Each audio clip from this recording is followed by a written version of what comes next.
Do do do do do do do do.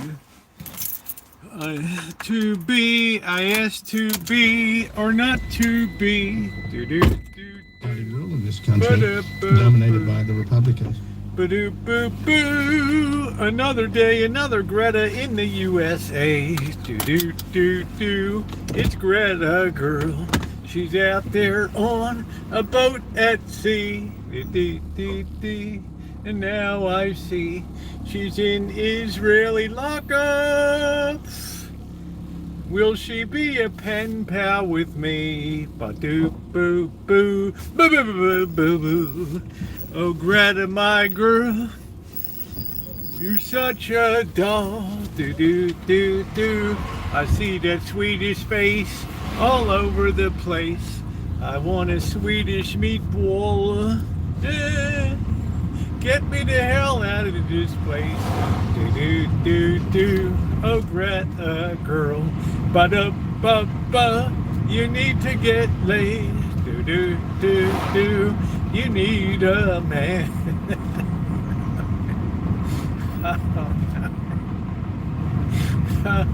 Lord, forgive me.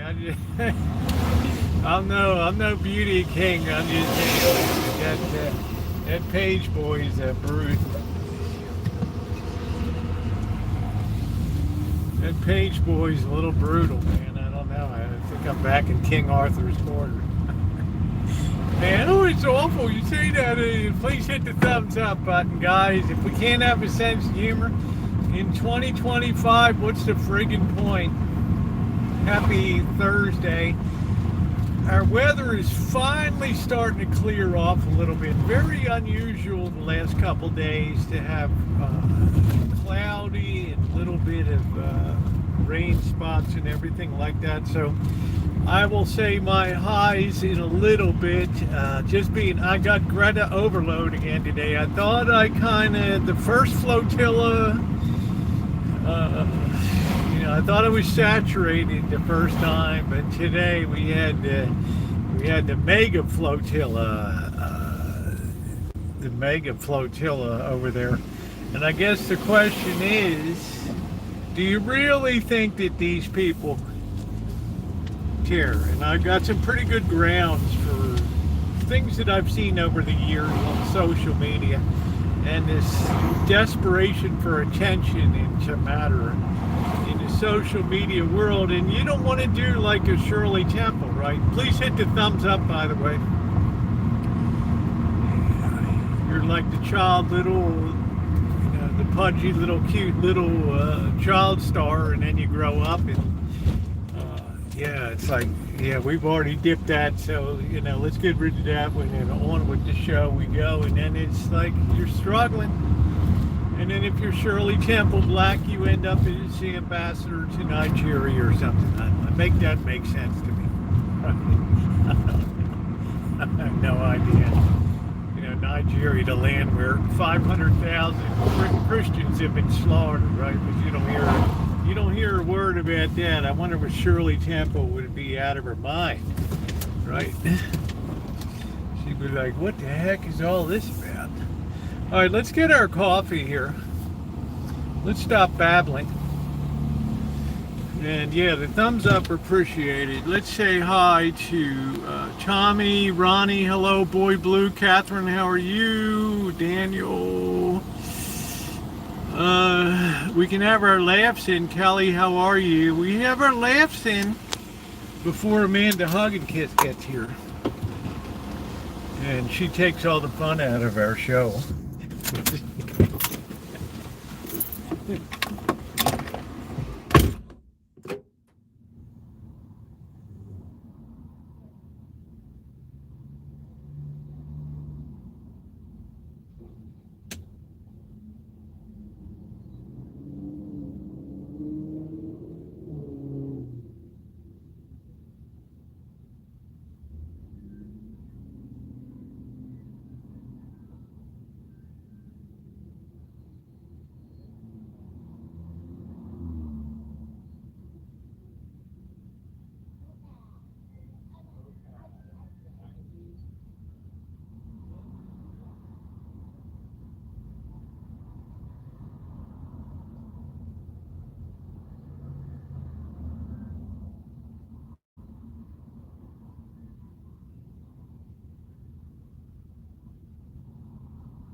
Alright guys, we got no coffee today. That's kind of a bummer. Okay, what else do we got?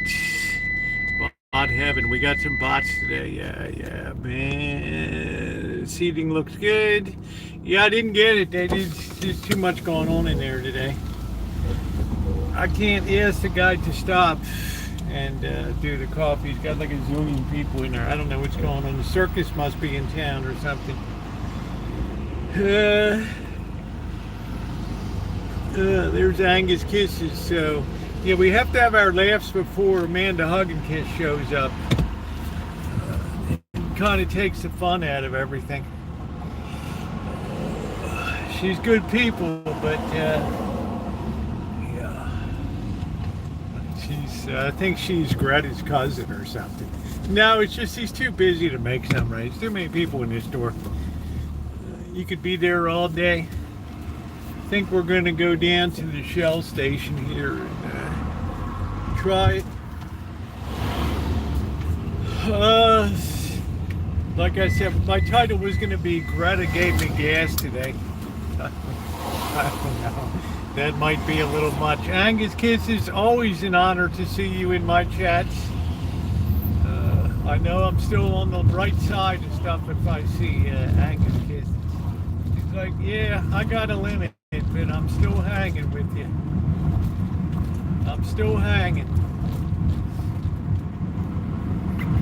So I'm gonna come down here. I've never used this. It's like my emergency backup down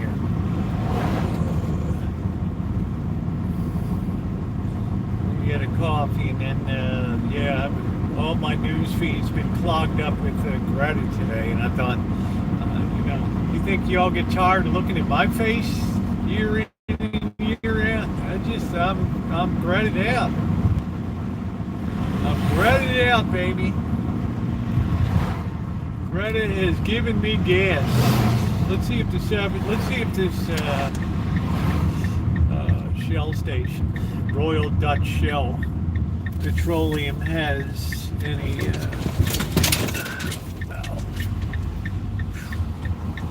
almost knocked myself out. Third world coffee. That's it, boy blue. That's all we got today. We're gonna have to settle for third world coffee. Here we go. Just stand by. Send backup if I'll call for backup if I need it.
cold cups. Tastes like it's got cinnamon in it. I don't know what the hell it is, man.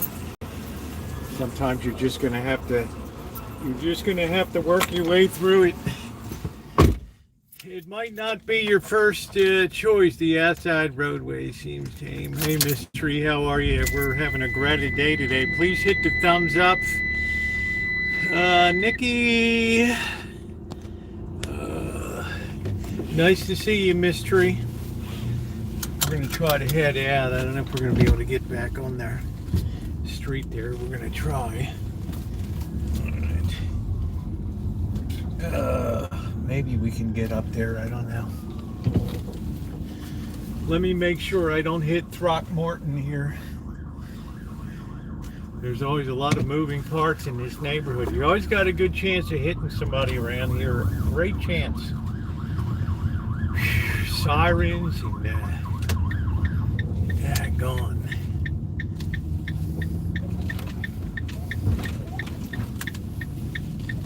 It's nice the way I just wormed myself out into the middle of the road. It's our glorious DMV. Always consider yourself lucky.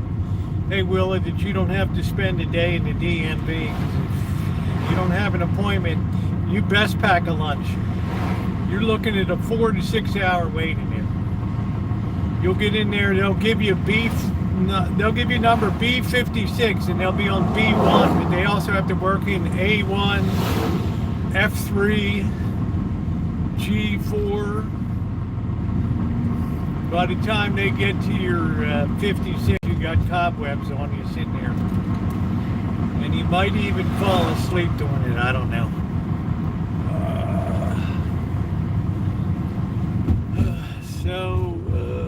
It's nice to see you. Yeah, it's always good to see Miss Tree in here.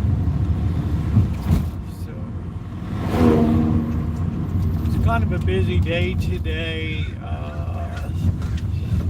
Had some workers on property and stuff. Some moving guys there today.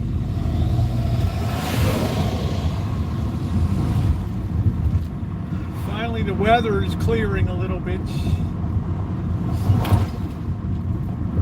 which is nice. Go with the Rams. Man, I don't even care, Kelly. I have no more connection to the Rams than fly around the moon.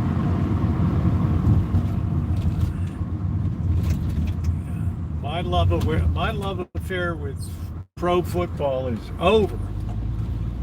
Over.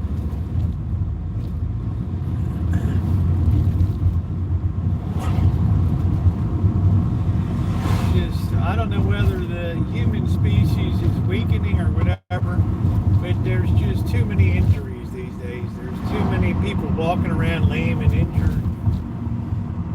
It's like nobody can take a hit anymore. Same thing in baseball. Shit, when I grew up, baseball pitchers used to throw complete games. Look at Jim Palmer or Dave McNally. 70% of their games in the year would be complete games, and now you look, these people are so fragile. Ooh, you threw 60 pitches. Ooh, we got to pull him out. Doesn't matter how well he's pitching. Oh, we got to pull him out. Just a bunch of stupid shit. Oh, man. You know who started that crazy stuff? Billy Martin. He was the first one that was out there doing that crazy stuff.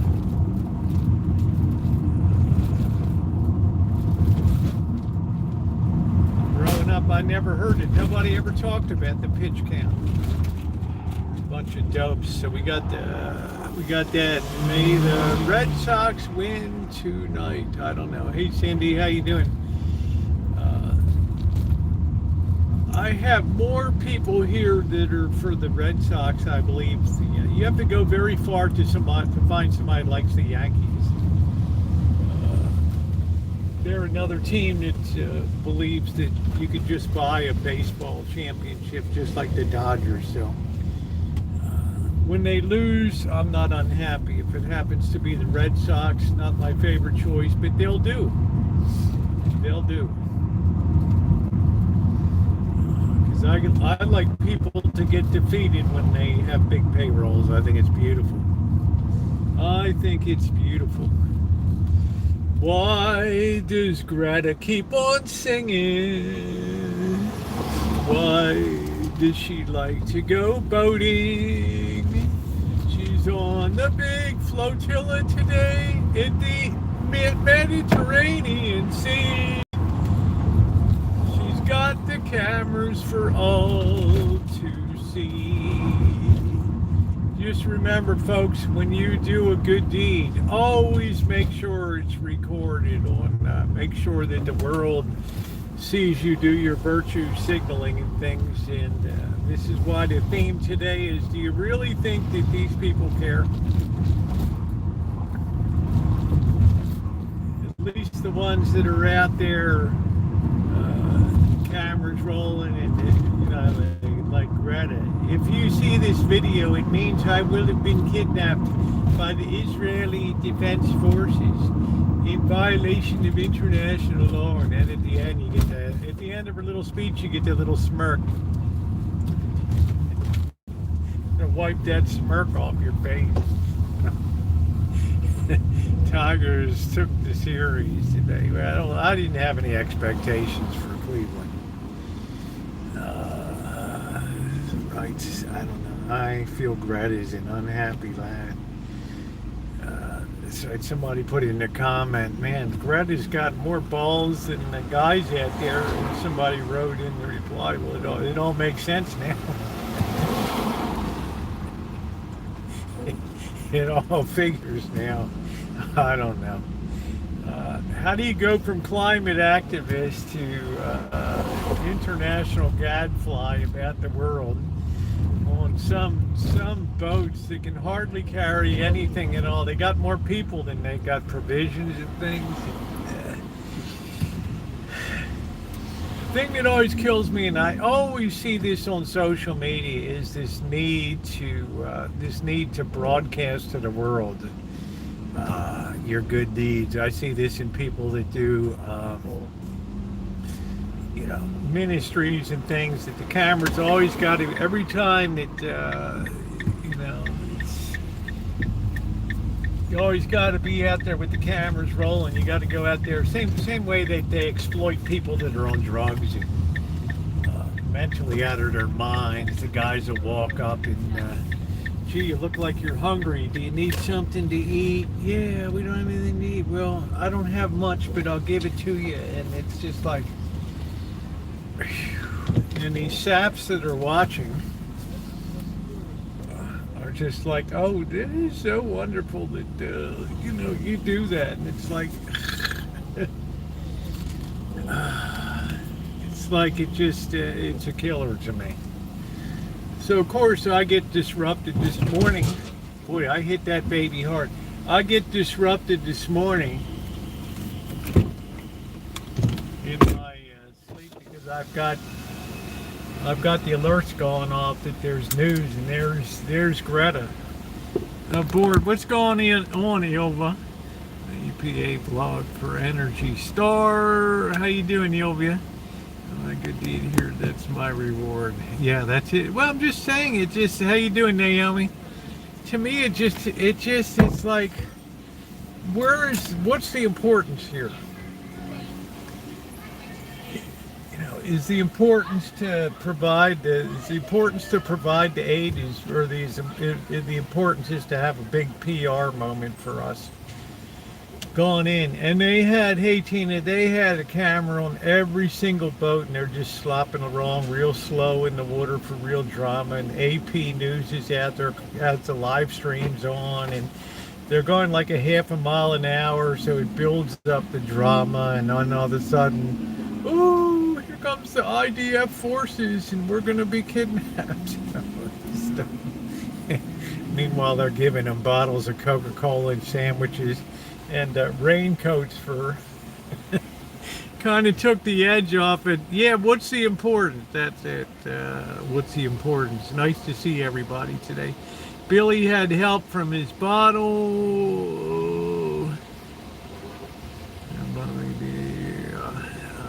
It is sad, Boy Blue, because it is. He's in the climate messiah, but I'm saying,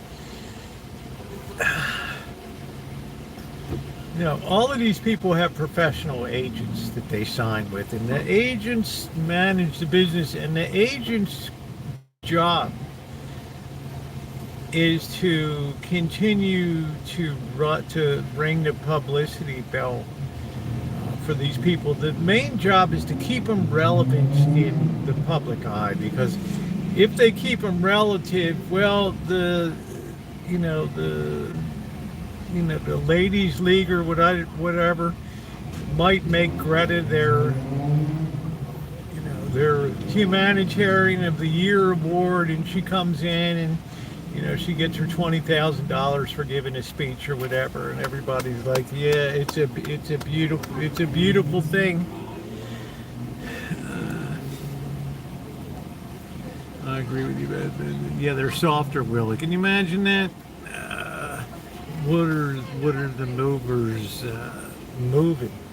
They got the shine shacks emptied out and everything. Everything is being removed away now. Anyway, when I saw the man, don't put cinnamon in my coffee. I don't even know what it was, but this really is it's very wretched tasting when you have coffee with cinnamon in it. Greta still looks. She's got the I'd give the coffee about a 2 out of 10. If I'd known it had cinnamon on it, I would have taken a wide pass. Had cinnamon in it, I would have taken a very wide pass on that. You mentioned you were putting, in the storage, because I'm a nice person. I just throw everything into storage for a while. Because under California law, you have to wait till they have to be behind in rent, and then they have to be disappeared for 6 weeks off the property. So then you can proceed to move things into storage for 30 days, but I'm going to put it in for 3 months or so, and it's fine. I don't mind doing that. And working on getting someone that has a good job and a decent income that just move forward. So I put cinnamon. I just can't take this cinnamon. Mentally 12 years old, exactly. So.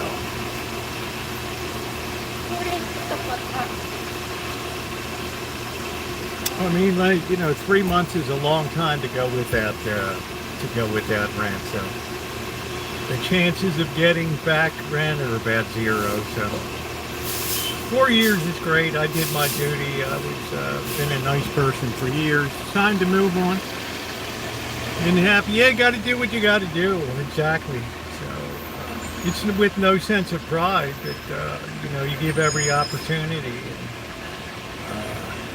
I wanted to get the junk out of the yard and everything else, and just get everything out of there, because little by little there was just more stuff coming into the Rancho, and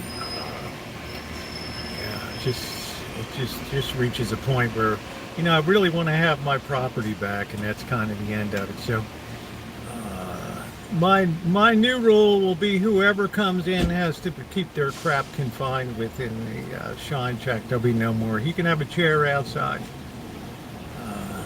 whatever. And I don't want people that are drinking all the time and doing drugs. Not that he ever made that a problem for me, but I'm just saying it tends to stink everything up, and it's but onward and onward. Yeah. Let's see. How you doing, Doctor? Good to see you. Voting on fingernails with the operator.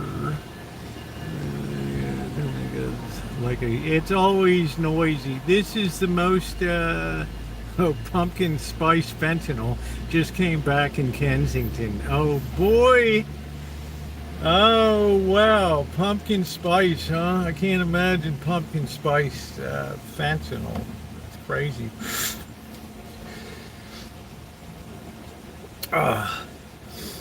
But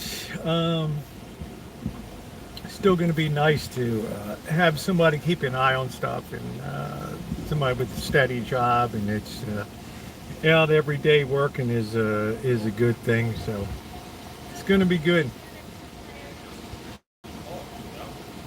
Yeah. Well, the future didn't look bad. I'm just saying, but everything has its limit, and you try to be as nice as possible, as lenient as possible. There's a lot of times it just doesn't work out in the end, but that's fine. You know, I'll take the hit for it and whatever, and just move ahead. And, you know, I've had a lot of good years, a lot of good laughs, a lot of good experiences.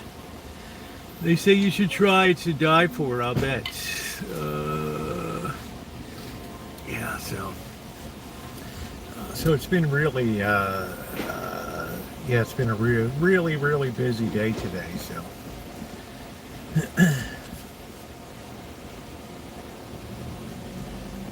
Change is good. Change is good, yeah. Sometimes you just run out of patience. You can never see light at the end of the tunnel, and it's not going to change. It's just going to get worse and worse. All my life, I've always been a really hard worker. The most uncomfortable thing for me in life would be if I was unemployed for a significant period of time. I think I would lose my mind. And I always admired people that worked hard, kept a job, and just lived up to their responsibilities and things. And I've always appreciated that in life. But I'm also a person that believes in kindness and going the extra mile. Somebody asks you for your cloak, you give them your other one too. They want the shirt off your back, give it to them.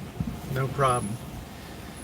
This hug and kiss. Tell Rosie goodbye. Oh, you burn.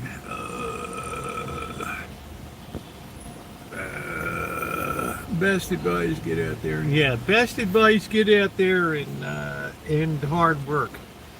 Get out there and hard work, exactly.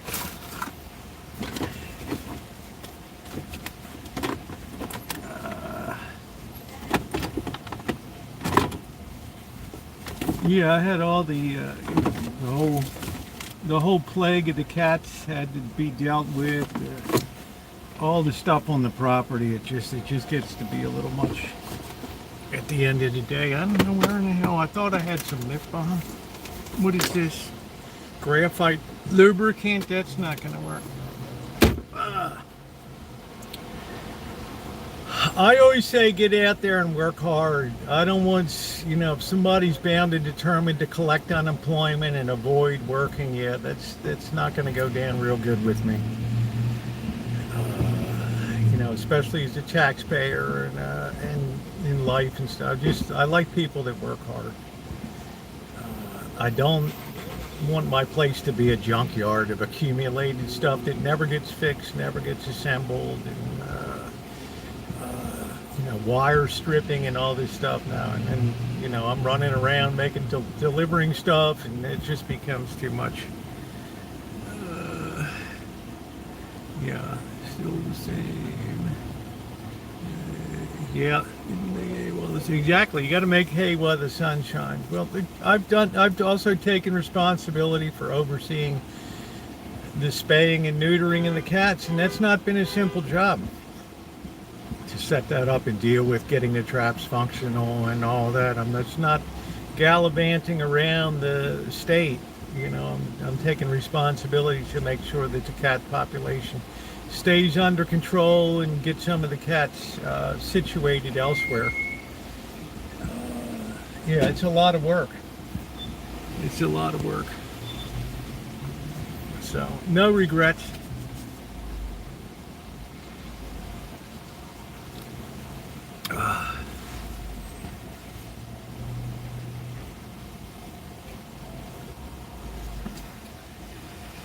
So that's the update on that.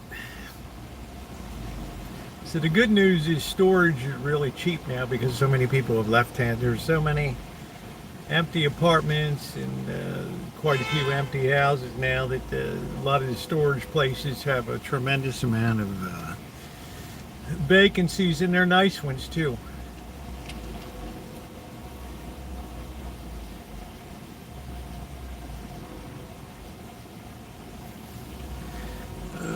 Yep, go out and get a damn beer, and get your mortgage. Oh, yeah. Hey, Alan, how are you?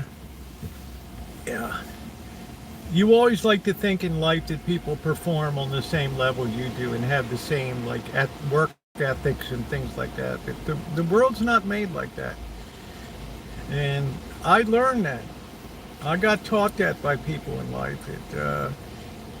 Some people will just want to just be able to eat and put a roof over the head and just do the minimum, and that's their right.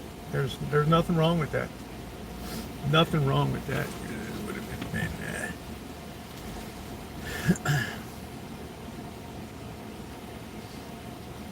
Well, as you know, Yilva, I'm a very patient person. But when we start moving into October and there's nothing, I just, at that point I avail myself of California law and do things the right way. So file the things that have to be filed and move on.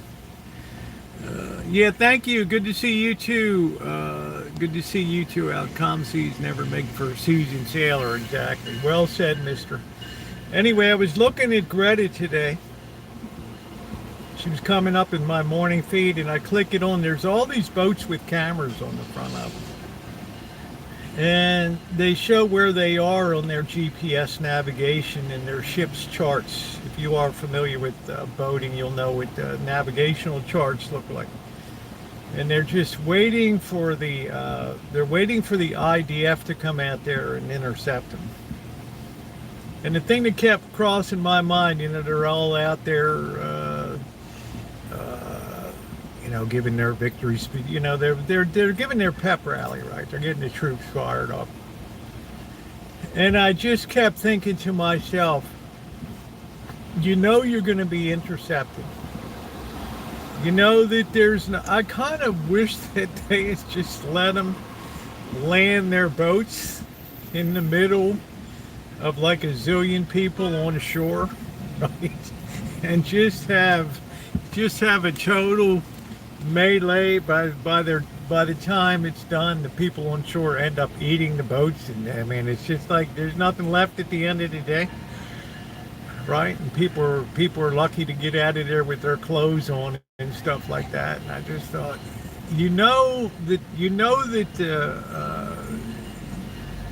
once you cross into those waters, that you're going to be intercepted. Number one, it's going to happen. So you can't act surprised like little Greta does and done a video. By the time, if you see this, it means I will have been kidnapped by the IDF. And they show her on board having a Coca-Cola put in her hand and a sandwich and a raincoat over her. I thought, damn, man.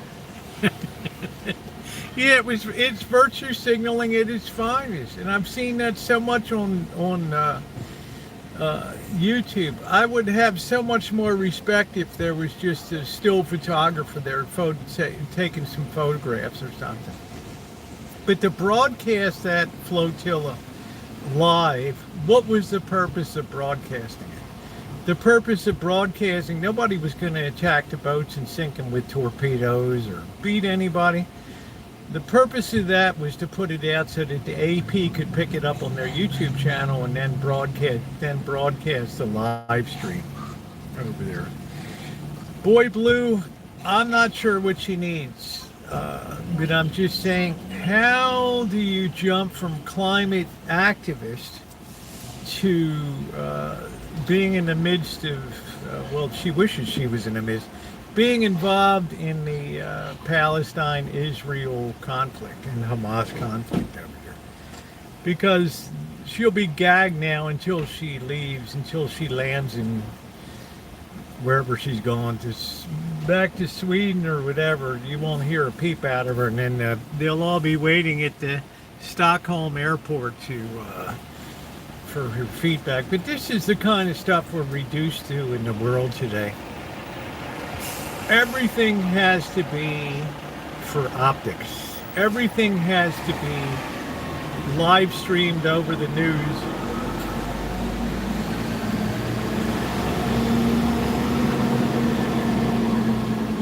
Yeah, Parker. Then I'm clicking on, I'm watching today. They got a camera on each of the boats. I'm watching the comment section on the side, and they're like, and the people are like, "Oh, this is awful. They're such thugs to stop these people from bringing the aid in. They're so horrible." And the person on the radio from the IDF, the Israel Defense Forces, take your aid and put it through normal channels. Right? What that often means is Hamas steals it before it gets to be utilized. Stand for something or fall for it. Yeah. And I thought to myself, wow, this theater is so bad now. This has turned into such a media circus. Every time they send these flotillas over. Now they had all these, but I'm sure the number of people outweighed the number of the pounds of the stuff that was being brought into Gaza. It's just unbelievable to me. Just defies the imagination.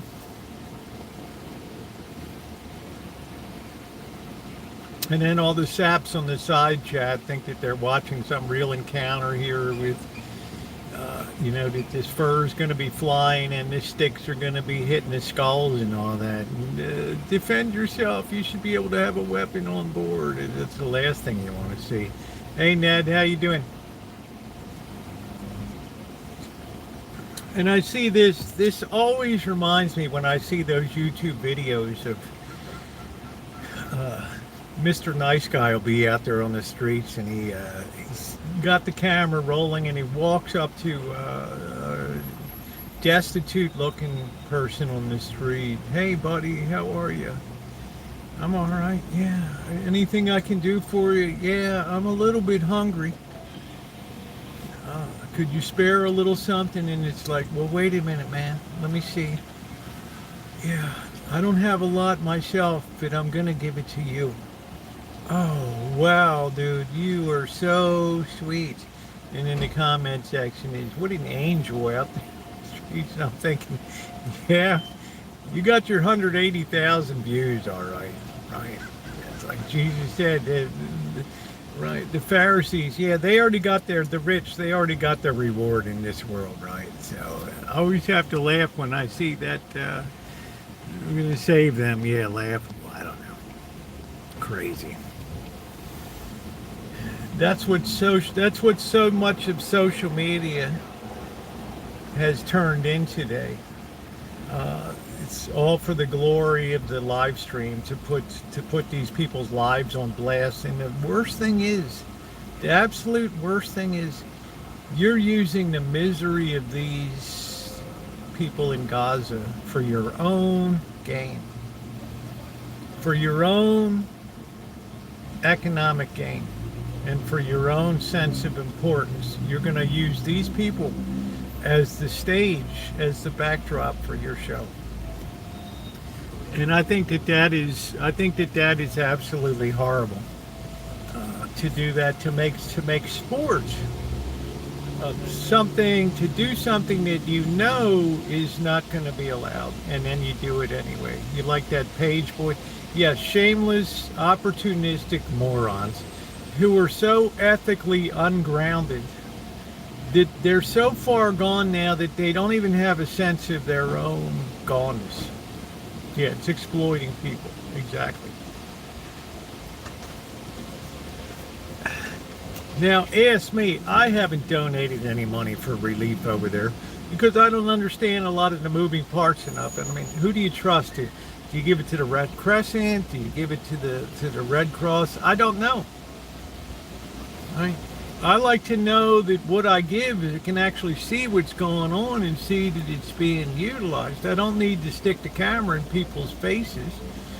I mean, down at the church at Thanksgiving and Christmas, we do videos because we're celebrating togetherness at the holiday, and it's a very nice event, and clothing and all that stuff. But boy, to be there every day, and to roll the cameras so you make sure that everybody sees, oh shit, look at this guy coming in, whoa, step over, get over there, man, you're shooting into the light, get on this side of it so you see him.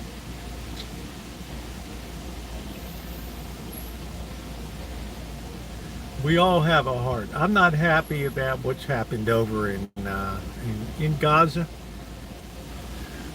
It's a complicated situation, and I just feel bad for the whole situation. But I hate to see people that exploit the misery of others for gain. And this flotilla, to me, with all their cameras and what do they call it, the selfie crew, all the selfie crews over there, you really have to ask yourself, and I'm not making a judgment. I'm not qualified to make the judgment. But you have to ask yourself, how much do they really care about getting aid to the people that desperately need it? Or how much do they care about their own image and the things that they broadcast about their activities that are virtuous? I mean, that's a big question. That's a big question. It's an important question. And I'm one of the few that ask that question. And then people will hate on it. Oh, it's horrible, you know. I don't see you out in a boat. You know, Greta's got bigger balls than all the guys there. And somebody put in a comment, well, it all makes sense now, right? Doesn't it? Boy. Yeah, it's staged. It's staged. And I find that disingenuous. You know, if I open the news and it said, you know, a flotilla approached Gaza to deliver aid, and they didn't have videos and things like that, I'd have a lot more respect for the operation. The food sits there, Greta needs to drop the boat, drop truck, pick up the food and deliver. They have aid points that you can drop off things. They have international agencies from the United Nations that are distributing food and things. But because it's in areas of Gaza, it has to pass through the hands of Hamas. How you doing, inspecting gadgets? What's going on in the Rebel Ram? What's going on? The Rebel Ram. Bad Greta, no Palestine. That's what saddens me, Doctor. Not that I personally dislike Greta. She might have some pure motivation in there, whatever. But the fact that they went to great pains to expand the number of cameras that are out there and make sure that everything was captured live so that it could be simulcasted to the United States this morning, I don't know. Right? And I guess what really hit me hard today was I get a call from Las Vegas that, you know, Tuesday morning with close to 200 people in line for the morning feeding program at church. Somebody comes up out of the blue and just knocks Father Creer out. Just totally comes up and full on just punches him out right there on the alley. So I called in this afternoon to ask, you know, did you get medical attention or whatever? And of course he's, you know, I'm okay. You know, I got a black eye or whatever. And he's like, yeah, the same thing happened last week. You know what, guys? Cameras aren't rolling down there. You know? And I said to him today, I said, I don't know if I could do what you do. I don't know. I fear for my life these days to do that. And he's just like, these people have to eat.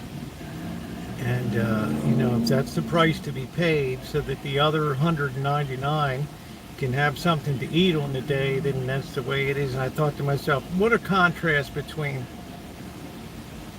the two operations. Back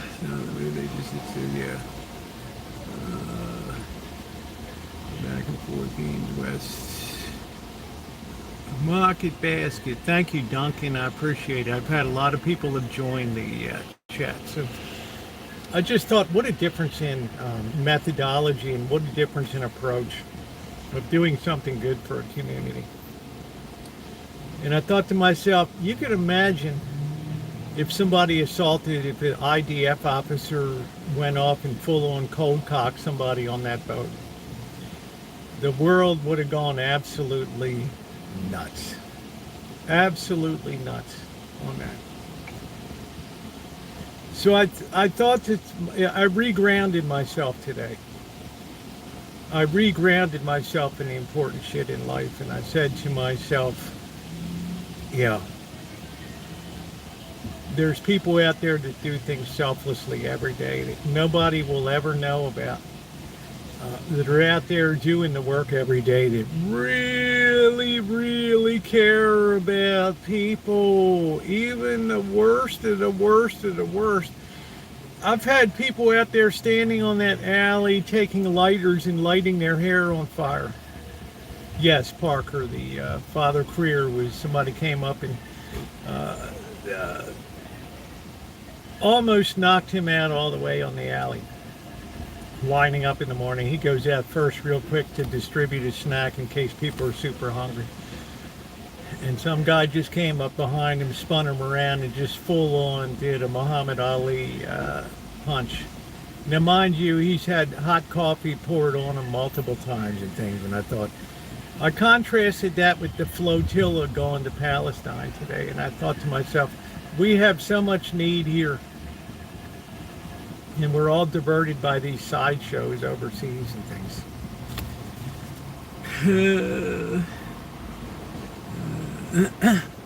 Yeah, it happens.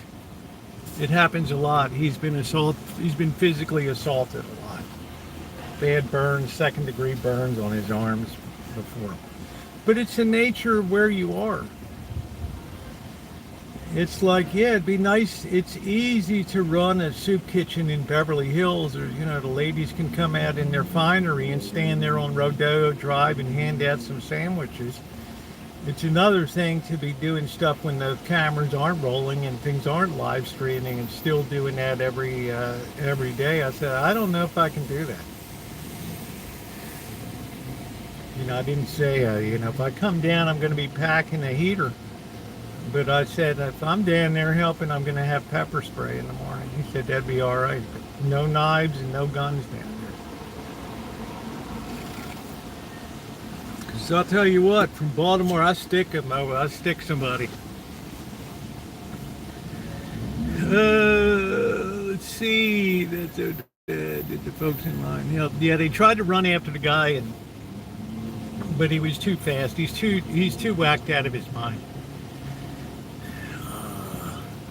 He's tearing his clothes off while he's running away. It's demonic. It's just, I wouldn't say he's being targeted, Naomi. I just think it's the nature. I'm not trying to say that they targeted him because he's a priest. I'm saying they targeted him because he was in the wrong place at the wrong time, handing out like a Rice Krispie bar or something to keep people tied over till they make it through the line. But just the contrast today just absolutely amazed me between what's going on with the flotilla and what's happening here in America. And yeah,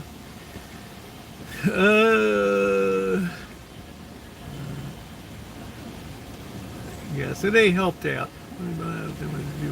Why does the Bible have so much to do with damn Middle East? Who can be security? Well, how do you get them? It's like anybody today. Who wants to be involved in crowd control? There's some people that help to dish out Patrick and Robert, but these guys are in their 60s, and you're dealing with young people that are very strong and stuff, and it's just like, if you have to start bringing security people in, and we'll talk about this during the fundraiser when I'm down there wrapping up and stuff like that. Some of the practical realities of the world today and the degradation of people, and just how barbaric the world is coming. Well, yeah, I guess they probably did, Boy Blue. I don't know. No, this kind of thing didn't really happen 30 years ago. There was a respect for rabbis, preachers, ministers, priests, across the board, Buddhist monks, all that. LDS elders, there. It's all open season now. Now, Father's not complaining. He didn't see, he's kind of chuckling on the phone, like, oh boy, the grapevine really works here. It got all the way up to Santa Rosa. I'm like, yeah. I have a friend down there that was kind enough to pick up the phone and tell me today. We were talking about the Padres and, playoffs and stuff. And, he's like, I got to tell you some bad news because I know you care about what's going on down here. But it was pretty bad Tuesday. So, let the chips fall where they may. But I'm just contrasting that with virtue signaling operations where people go out there on the street. Oh, you're so, make sure the camera's positioned, Frankie, so that you get the best shot of me putting the money or this food in this person's hand.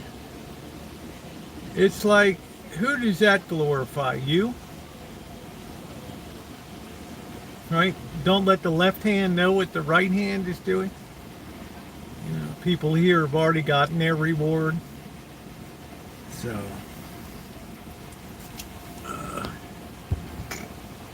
that was tough news to hear today.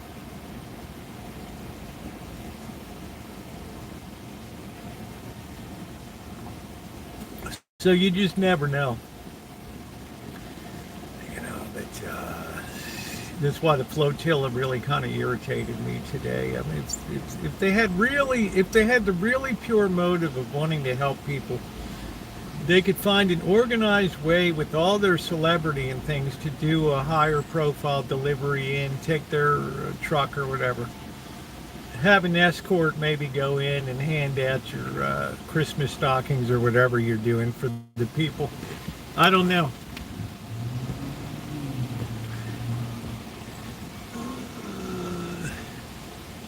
Let's see.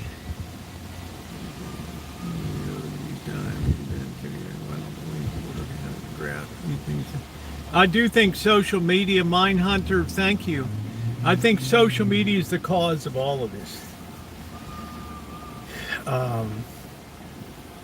I think this lure of clicks and views, this lure of wanting to celebrate yourself, to wanna boost yourself up is the story. Because when the flotilla goes in and is intercepted by the Israeli Defense Forces, you know what's happening in Gaza? The people are still hungry. Right. They're still suffering. The sun's coming up and here we are. It's another day of suffering. And meanwhile, we have this sideshow out on the ocean. Yeah, everybody's their own superstar, exactly. And I've seen it across the whole spectrum of religions and Christianity, and all these people that build themselves up as self-appointed experts and things, and lavish themselves with comfortable studios and big charity galas and fundraisers, and I think, and $5,000 ticket events to rub shoulders with other donors. And I think to myself, wow, I wonder if this person has ever really taken it upon themselves to go street level and really do something to try to help out, or whether it's all just wordsmithing and because you see people over time, they get their studios more developed, they get their bookcases behind them, they get their nice mahogany tables, and it's all a good looking symbol of authority. And I don't know. I guess I hate phonies. I hate phony shit. Oh yeah, they have money. Yeah. Hunter, yeah, you're correct. It's all social media driven. You can do anything to help anybody out anytime you want. And you don't need to have a camera rolling to do it. Those are the things that I believe really are the currency of salvation when you're out there, not purposely, but when things come across your path in life and you can make a difference. You don't want to be that person that's looking around for, like, hey man, could you do a video of this for me? All right, or you bring your assistant down. Make sure you get that camera good on the tripod. I want a good close-up on this guy's face when I hand the money. Or I go into the supermarket and here's this poor lady. I'm standing over by the meat case and she's looking down at the meat and she just picks up a piece and she puts it back in the case and she turns around and I can see that she has tears in her eyes. And I go over and I ask her, what's wrong, man? Oh, have you seen the price of meat? I have a family of 14 people and we just can't afford meat anymore. gee, you know what? I'm moved by your story. I want to help you out today. Here's $500. Let's buy all the meat that we can in the case. Ah, boy. You rooting for the Cubs? Yeah. Well, it's social media brings out the best in people and it brings out the worst in people. But if I set up cameras on a flotilla and I set up satellite live streaming, this is very expensive to do. There's no cell towers out in the Mediterranean, 80, 100 miles offshore. Okay?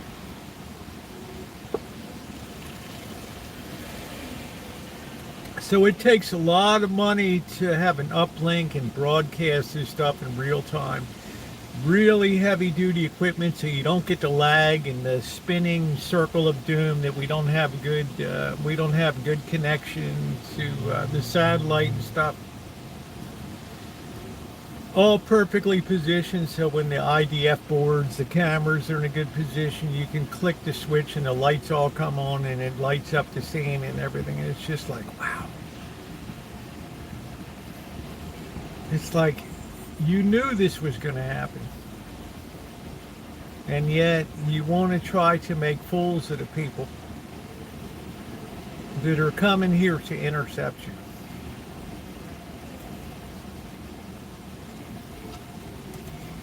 But I'm saying if somebody's there and they're having a distressful time, and I mean, I know all of you guys have done this too. You'll be in line behind somebody and maybe they're $1 short and they're just, oh, well, yeah, I guess I'll have to put this back over there. Hey, man, I got you covered. Don't worry about it. Just put it on mine. Maybe it's a cup of coffee. Maybe it's a Slurpee or, you guys do that too. Hey, I'll take care of it for you. Thank you, John. $10 from John. I appreciate that, John Brentford. Great support of the channel. But you're not there with the camera rolling, right? I mean, that's the big difference. What is that? What the hell that smell is? Thank you, John. I appreciate that. I've been enjoying doing acts of generosity. Yeah, exactly, Judy. I noticed you really stepped up, and well, I always knew you were a great person anyway. But doesn't it feel nice to be charitable and to help people out? So there's this whole genre on YouTube now that's just people that are out there capturing those scenes, like walking down Kensington Avenue and how you doing, brother? And the person's like, so, right, and it's like, let's come in for a close-up on this person's drooling and everything. And how would you like a sandwich or something? Oh, man, it just tears my heart out when I see that kind of stuff. Yeah, giving makes me happy. Thank you, John. So I had the real contrast between what's going on in downtown Vegas and what happens on the flotilla today. And I kind of asked myself, who do you think God would shine his countenance on more? The flotilla or what's going on in downtown Vegas?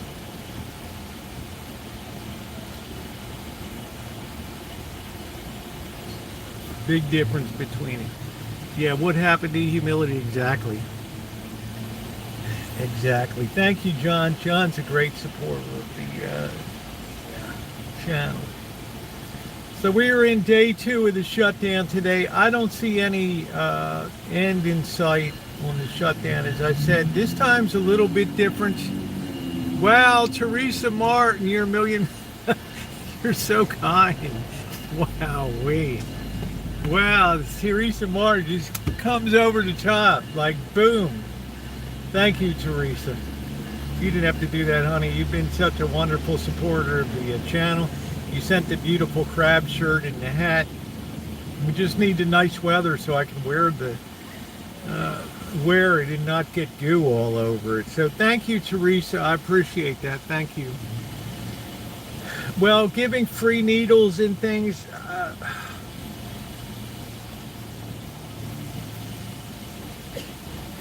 every time you enable something, you make it worse. Right? Yeah, it's a huge gift. That's exactly the way Teresa Martin has been an exemplary person through the fundraiser. She was assaulted. She's a nurse of many years' experience. Was assaulted 2 years ago. I'm guessing managed to get her life back on track post-injury. It's not what you expect, but it's 2023, right? 2024, 2025. We are charging. Thank you, Ronnie. So, sad to say, yeah, if you're a nurse, you kind of expect to be assaulted these days. But thank you, Teresa. That's gonna help me get back down to Vegas. Yeah, because I told Father today, I said, heck, if I'm standing there, I'm gonna have the pepper spray in my pocket. And I felt like saying, and I don't care what you say, right? I'm not gonna have that again. All those drug addicts need to be gotten off the street. I'm tongue-tied when I think about those kind of experiments that were undertaken in. I think Amsterdam was the first place that we're just going to have public places where you can shoot up and get clean needles and things. What you're basically saying in there. What's really being said when you do that? Well, thank you, Teresa. I know it is, honey. I know that it is. And I called to buck him up a little bit today, and just he's my age, right? I don't want to take a full-on knockdown punch at age 67.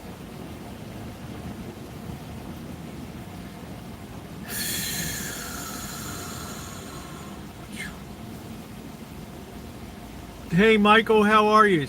Yeah, they tried that in the 70s. So what is society basically saying at that point in time? Where we're going to give you a place to shoot up safely. We're going to give you clean needles. All we ask is that you confine your activities within these geographical boundaries. And then we're not going to have a problem. We're not going to be spread out all over Amsterdam. I've been to Amsterdam before. It's a very compact city. The basic story they're telling you is, we give up on you. You're too far gone. So we're just going to turn you over to your vices, and you're basically just telling people, go commit suicide or whatever you need to do. And the sooner that you just get the job done, the better off our city's going to be. So we just give up on you now. There's nothing to help you anymore. We see that today in so many churches. We just give up on you. We can no longer lift people out of their corrupt natures. We just have to give into it and affirm the shitty nature of man. That's what it is. I really believe, of course, that you can use people's money to enable crime. It makes sense to me. It's basically an admission that you're not worth correcting anymore. You're not worth it. Yeah, even junkies have free will, exactly. It's not easy. It's not easy to do a lot of things in life. Ask me how I know. I don't disparage the journey from anybody, but one of the cruelest things that you can do in life is stop caring and you give up. And you just turn people loose with their own demons and say, it's okay. You're not worth correcting anymore. There's nothing left of you to pull up. That's it. That's it. So that's what I've always found most disturbing about that philosophy is just do what you want, man. You want to do your drugs, do them up. You'll never have a normal life. You'll never be productive in society. You might have to turn to crime to support your habit, but you know what? You do you, boo. Whatever you got to do to keep the joy juice flowing, you do it. Never give up, never surrender. That's exactly right. You never surrender. You never give up on anybody. And that's what we have today, a broad society that's given up on people and just let them drift off in the ocean and to be consumed by the sharks, because you know what? Drug is just not worth rescuing. It's not worth the time and effort anymore. That's it. What a statement of the human condition that is. A junior become a millionaire, stay once.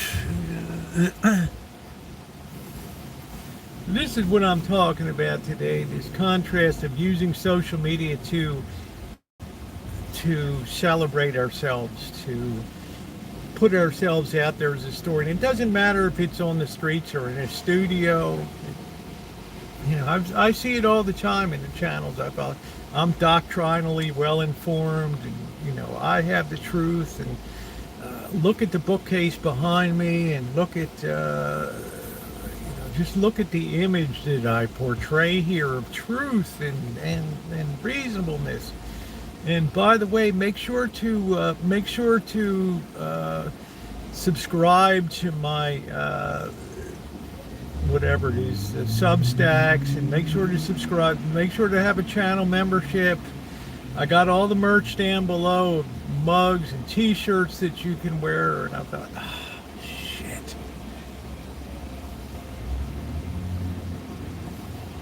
Fuck. You know, we're going on a cruise, and we're gonna have you know, this great get together at sea, and I'm like, whoa, you know. Right. Man, you really better your life will be. I'm not in favor of prejudice. Enabling mental, we need more psychological. Well, it's okay, XO, you know. I can't remember every single person shut down most of the mental health facilities. But at the end of the day, when you see a lot of these channels, it all comes down to the money.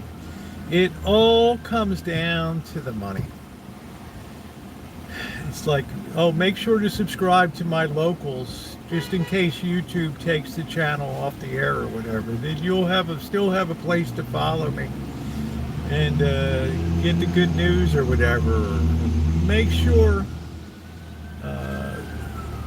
you know, I'm going to Austria for the summer. Oh, it was beautiful over there. It was so moving. We went from this church to this church. We just sitting out on the meadow where the Sound of Music was filmed, and just wanted to twirl down the hill. The hills are alive. And then on to Australia with speaking engagements, and just like, oh man. Whew. Wow.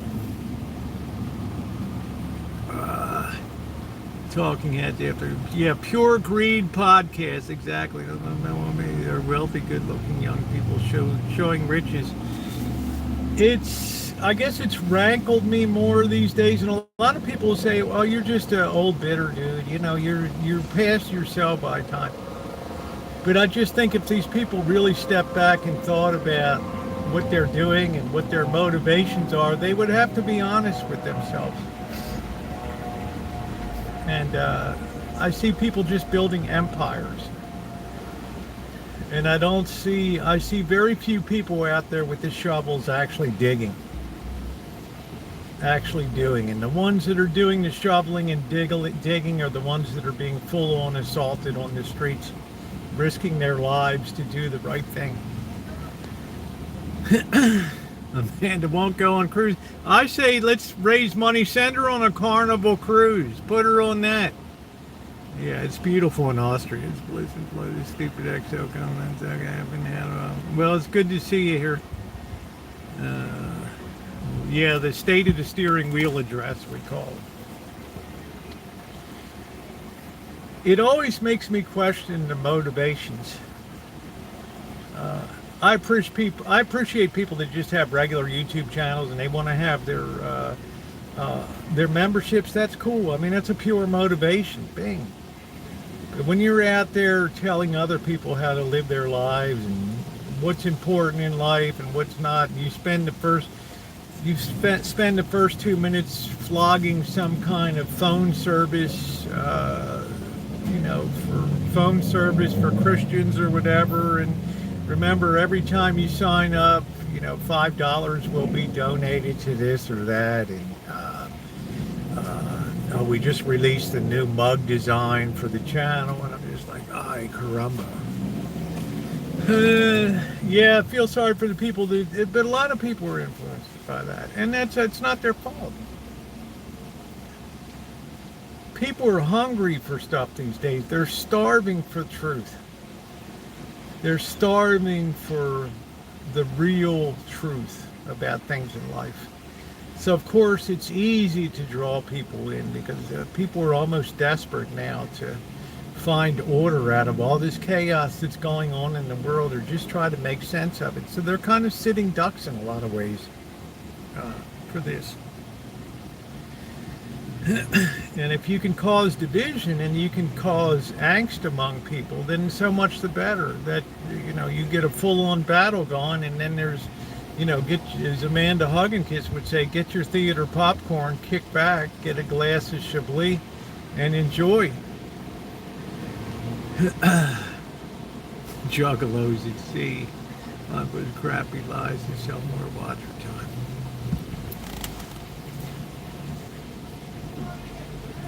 Everything is magnified. Right? Everything it's like the worst of the Republicans. It's like the worst of the Democrats. There's nobody that celebrates the same middle. The Congress people in the Senate and the House that are actually working to try to get something done, to try to maybe compromise, as opposed to just having speaking engagements and 3-minute clips on social media and news clips. I mean, there's people out there. Right? That's the difference. They're not out there worried about how they're going to be in front of the microphone on animals more than humans. They're true to their nature. No, I will never elevate animals above people. We have a culture of adoration to pets and things like that. I don't go into that culture.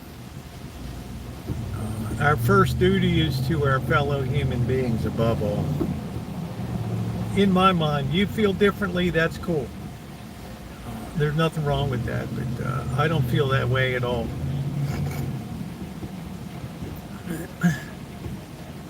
And there's a lot of wonderful people in my chat that have beautiful pets for companionship and things like that, and there's nothing wrong with that. That's a great thing.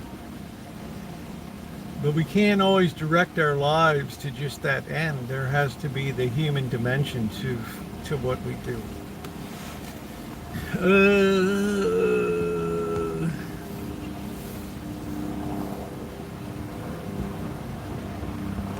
What else is better than study? Yeah, I do specialize in the study of people. I went very deep into psychology and the issues. It's well known among my subscribers how I'm not going to reiterate it here. But the one thing I've come away with the last year is how desperate people are for meaning in life now. And they're starting to turn away from the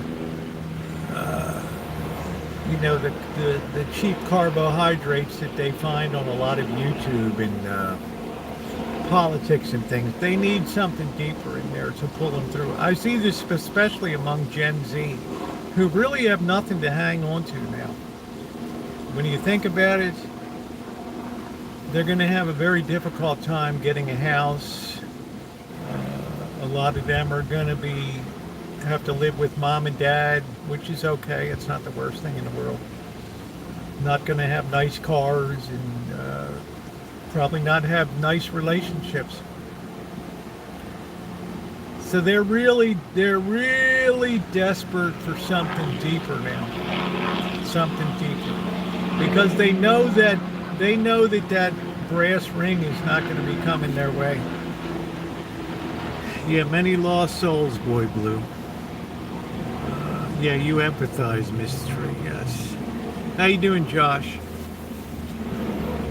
That's the thing I've noticed most, is that this desperation to have meaning in life. And if you don't have that meaning, and if you don't have that magnet to pull you forward in life, you don't have that guiding star in life, then you can be pulled in any different direction. You can feel desolate. You can feel depressed. Your life can just feel like a living hell because you just feel like you're not advancing towards anything worthwhile. Yeah, it's super hard to build friendships with Gen Z and whoever in Louisville. Well, this is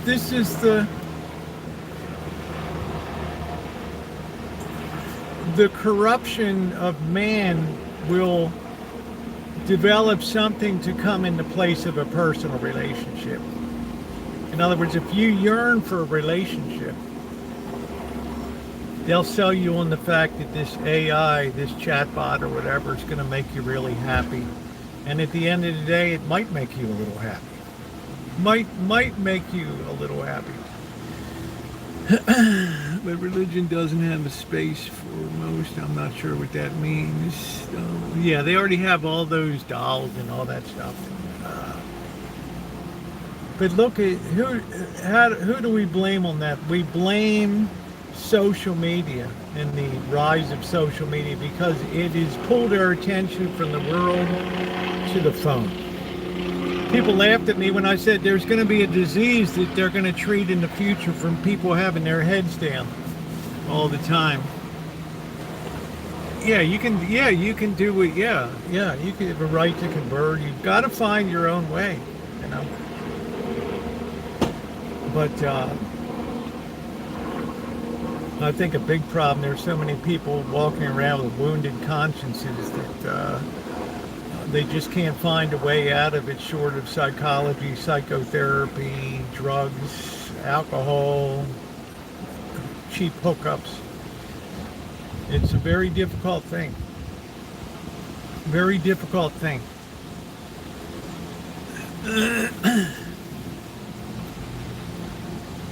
So I think this is the first generation of young people. And back in the 60s, that generation complained. They said, you know what? You guys are going to blow the world up. Hey, Aquarius, their big fear was nuclear destruction. And a lot of their protests, anti-Vietnam, you had Donna Reed out there, war is bad for children and other living things, the signs out there and all that. Nowadays, these people look down the line. They don't think about the war so much. They think about the economy and AI and what it means to them. I know, let you know, I know your hookups aren't cheap. There's a lot to like in this Southern Baptist. I know that'll irritate a lot of people, right? But the one thing you best do is you better get yourself a broad education of what's out there. Because ain't nobody got the perfection of it all. You can pick up choice tidbits here and there and things that might help you in life. But the young people today are like, how am I going to get a house? How am I going to get a car? You know, get tired of eating carry-out Subway or whatever. Hey, Callie Mo. COVID short freeze recovery over there is still going. COVID was a disaster for this nation because it broke the economic chain of smoothness. Yeah, you own nothing and be glad. God is everything. I dumped my TV. I'm self now. I'm one intoxicant. I really want to deal with these high schoolers. Eat your bug protein and be happy. I think you do have a point. Yes, they do have a point because we could not control our appetites. When they talk about overconsumption in the world, and as I've said before, think about an economy where you can just borrow the fruits of productivity. You can go out there and sell your bonds to cover the $2 trillion that you're short a year. Let me tell you folks, $2 trillion is a lot of money. These days we're figure blind. We don't even know what $1 trillion, 1,000 billions out there, $1 trillion. That money gets injected into the economy and purchasing power, housing, foods, defense industries, all that stuff. It's not earned. It's not earned at the Treasury, but it's borrowed so far forward now that we've just kind of painted ourselves in a corner that it's impossible to pay it back. And who bears the brunt of that? Not us. I don't think I really want to make a decent living. Yeah, I'm the same. Look, man, full disclosure, I've been on here. You can check the record, 759 Dutton Avenue. You can see I got that for $186,000 in 2011 because of stupid timing. Not because I was smart, but because all the real estate had collapsed and it was at the bottom. I'd never be able. You think I'd be living here? I'd be living trying to convert some. This will excite a man to hug and kiss. I'd be in Baltimore trying to convert some dollar rehab home. It's like, oh, please do that. Don't give up on that idea. Yeah, 100 is the new. Yeah, it's a good number for a home. But the point is, I would never be able to afford that today. And it's not even that great of a neighborhood. I got people side-swiping cars, screaming at addicts out there on the street, running up and down. Yeah, dollar rehab home in Cherry Hill or Walbrook or something, yes. Yes. That really excites Florida property insurance and robbery. Thank goodness we got Prop 13 here. When I bought the home, my property tax was fixed at 1% of the purchase price, plus whatever bonds had been approved for taxpayers. I owned a large Victorian being upside. Yeah, it happens, doctor. I have a friend who pays 17. Wow, it's just too much, Parker. And then I'm telling you again, they're going to be coming at you. Because the school system, they're going to tell you the schools don't have enough money. What they're actually doing is gassing up their pension plans. That's it. I got these helicopters overhead. This town is just Rosie, if I was you, I would buy a home 20 miles outside. I keep an eye on the Vegas market. We're still on this side of the climb. We know everything has a mirror image on the other side, so I just bide my time. It's fine. I remember when you could pick up stuff for $20,000 post crash, when I first started really spending a lot of time in 2013-14 in Las Vegas. Thank you again, Teresa. I'm moving to the Poconos someday soon, hopefully. That's a nice area. Why do the elderly still have to pay school? Well, we always had this theory in taxation that even though we may not consume, we felt like we owed it to the next generation to sort of pick up the slack, pay it forward a little bit for them. I think that's the idea of school taxes and things like that, because we have a declining base of people. Yeah, for 86,000 in 2011. That's nice. Palace, Verde, Saints. Yeah, once you're 65. I think they have some small circuit breaker here where you get like $100 a year break if you're over 55 or something. Hey, Vern. So I'm not complaining about my property taxes. Here, I get a good shake because of Prop 13. But I don't like to pay for the next 20 years on bonds to build schools that are empty right now. Government should use a large amount of government services.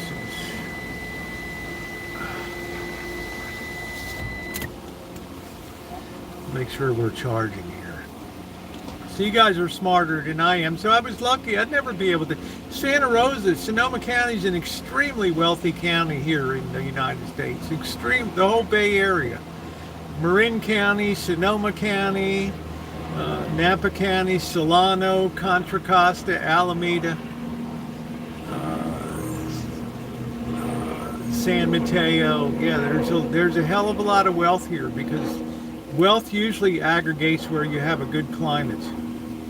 And the better the climate is, the more that people seem to gravitate there over time, up to a point. Like, even Buffalo is becoming popular again because people can afford to live there. They're going to be rich by now. No, you paying down. Yeah, it's a big nut to make. What's going to happen to all the primo dirt where the fires happened? Well, explain what you mean by primo dirt. Are you talking about land in the Altadena and Pacific Palisades in Malibu? Yeah, the Jarvis Tax Act, thank goodness, 1973, the Prop 13, Howard Jarvis really saved my ass here. Just go down and your affidavit, no more property tax. Well, there's a lot of people that want to upend Prop 13 here, but Howard Jarvis, Prop 13 did something else too. It doesn't get a lot of attention. Although it pegs your taxes on property at 1% of the purchase price plus whatever bonds the voters have approved, you can't raise any taxes without a 2/3 majority vote. In other words, you need 66 2/3% to pass a property tax. Unfortunately, I live in a county that approves every single tax that comes down the pike. I don't understand it. I don't get it. These people tax the shit out of themselves and they like it. And all they're doing is contributing to the gross distortions of government here. A shitty education system. You had the Palisades. What's going to happen to that dirt? I don't know, Mystery. I'm not sure. What's going to happen to all that dirt? Under EPA guidelines, they scrape off the first 18 inches on top of the site, just like they did in Santa Rosa in 2017, and they ship all that off to the Central Valley to be dumped.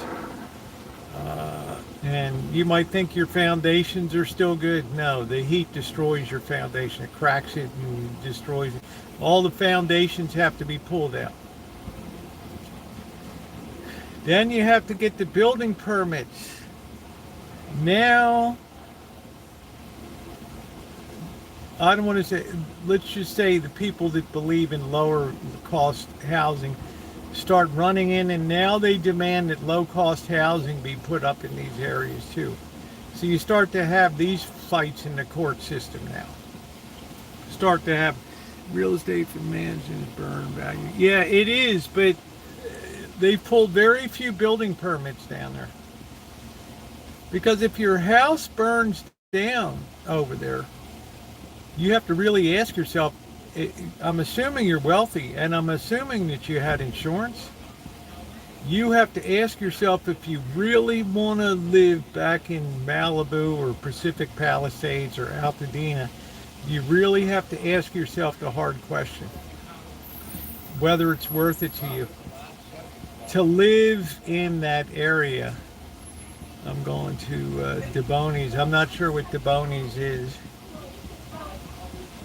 Sounds like a soft sausage factory in the center. I guess. Well, it's not poison per se, but it's burned. and they scrape off all that soil off of the site. And they had to do it here for 6,000 home sites. The EPA was working here for a year and a half, cleaning up sites, getting them signed off on all down. You can look at some of my videos from the Great Santa Rosa Fire of 2017. I would just say, yeah, you take it. So a lot of people are just taking the payoff. They're like, do I want to be involved in the city of Los Angeles, where all the entertainment industry, it's a shell of what it used to be. They were talking about today that Disneyland is like a ghost town sometimes down there now, believe it or not. It's just, yeah, a lot of people take the money. A lot of people take the money and they just figure, hey, you know what? I'll just live somewhere else. And that hurts LA. And it seems like just in Santa Rosa, the same thing happened. The most expensive houses got taken out. It didn't come through the poor areas where I live. It ripped through the expensive areas up on the hills. They're the people that got nailed. Yeah, the PCH drive. Thank you. When I drove the Pacific Coast Highway, I couldn't believe it. Mile after mile after mile of devastation. And I thought,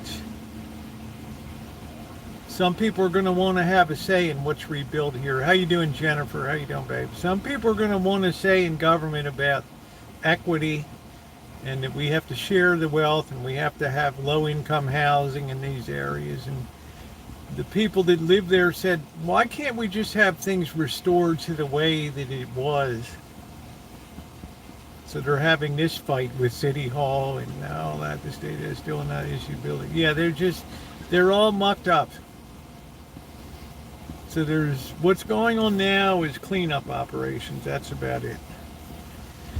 Because there's so many different opinions about private property and who has the right to determine what's going to be built there or what's not. You need to get your own. Yeah, the statement is even built. Yeah, low cost housing up there, exactly. And the people on the other side say, why can't we just have the Palisades rebuilt to what it was? Why does it have to be an opportunity to, pardon my language, to fuck up the whole, gum up the whole works here now? Well, the answer is some people will take every opportunity to advance an agenda. How you doing, Desert? Even the misery of people whose houses burned down. So it's going to really be difficult to get some building going on there. There's some people that don't want any houses rebuilt on the beach. Like, now we can finally turn it over to the citizens again. The California Coastal Commission, we're not going to allow, we'll pay you off and then you leave. Doesn't matter if you had waterfront property, we're just going to pay you off. That's it. Well, that's an $8 million property. Yeah, we're just going to pay you off. Take your money and go. I predict more homeless camps on the beach. It's going to be problematic down there. And I hate to say this will get Amanda hug and kiss all ruffled. But that local government, City Hall, County of Los Angeles, is a total and complete mess down there. Hey, Suze. A total and complete disaster. It's like the blind leading the blind. Yeah, they'll do the eminent domain and all that. You want to find out who really owns your house? Try not paying your property taxes. You'll find out who really owns your house.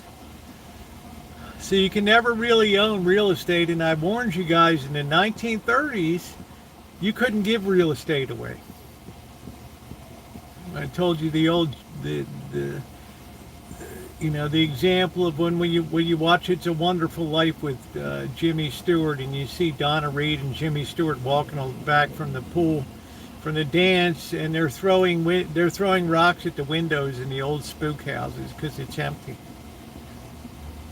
That's the exact thing my grandfather told me about my father when my father was growing up in the 1930s.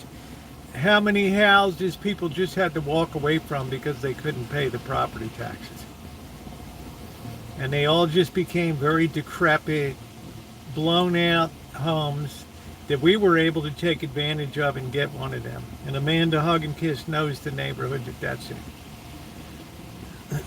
And those houses got so far down that they were like $12,500. But shit, did they need work. Yeah, you're subject to all the new zoning. You're subject to all the new building codes and everything. Yes. You have to comply with all of the latest building codes. There's people worried, yeah, there's asbestos down there and all that. Build a new swimming pool. I don't know. Own the dirt on the road. You cannot own the dirt. You can tear your house down and have a very cheap property tax bill because you don't have any improvement on it. Put a tent up. Put up a kitchen stadium. Once you pour concrete and foundation into the earth, that's it. You have a taxable piece of real estate there in terms of building. Yeah, put a trailer on it, something like that, exactly. Now, a lot of people will do that. But with property taxes so high, so I can't really bitch in California. I don't know what some people are paying in other states, but it's a lot. And, you know, if you lose your way in life and you lose your job, yeah, a $12,000 property tax bill can be pretty daunting. That's after tax dollars that you have to use to pay that. Yeah, they lost houses built in the early 1900s. I know. But you knew there would be an element of people that would sweep in and demand that the equity people would show up. The social engineers.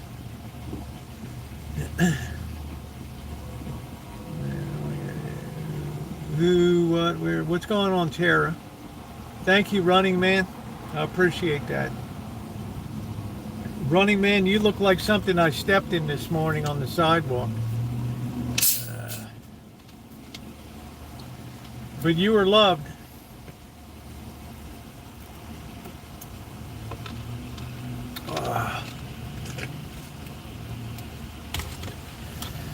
Oh, don't forget, Tara will be here next month.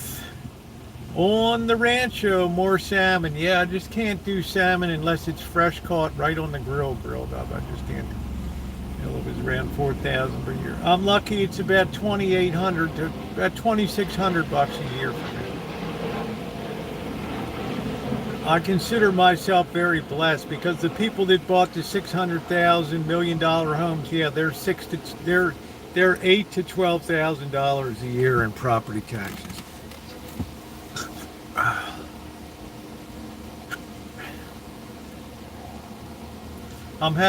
Bobby's coming over for dinner on Sunday. Corruption like New York City. I don't know if it's corruption per se. It's just certain people get certain ideas in their head about the way they want things to be. And then the lawsuits start to fly back and forth. And before you know it, you've spent tens of millions of dollars in lawyers' fees just to put things back the way they were pre-fire. I mean, that's tough duty.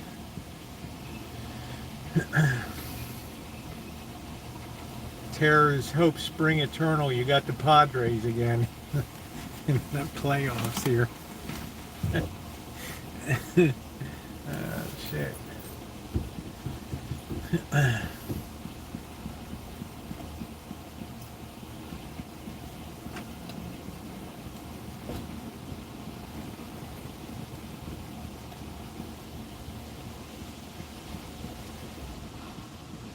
Yeah, it's hard cheese. And the new building codes, yeah, it's building inspections cost a lot more, materials cost a lot more, labor. It's so, yeah, if I had a home there, I would just take the check and split and say later, alligator. They'll pay you for the house, the land is still there, I just put the land up for sale, that's it. Because you can't insure land. Let's go smart, that's it.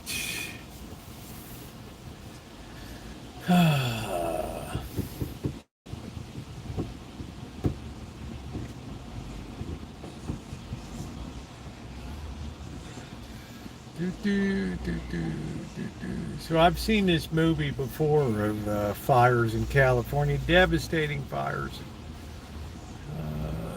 The most costly fires in U.S. history happen out here because they always seem to hit the most expensive places that cost the most. I live on a golf course. You want to have to worry about fire. Yeah. I'm glad I live right smack in the middle of the city. It'll have to munch through a lot of houses before it gets to me down here. Again, everybody lost his home. Yeah, a lot of people. Larry David lost his home. I don't think he's going to move back to the Palisades again. I just don't think that's going to happen.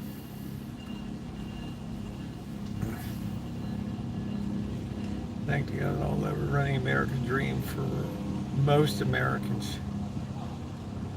I think in a lot of ways, Mr. Good Citizen, we can say that the road to hell is paved with good intentions.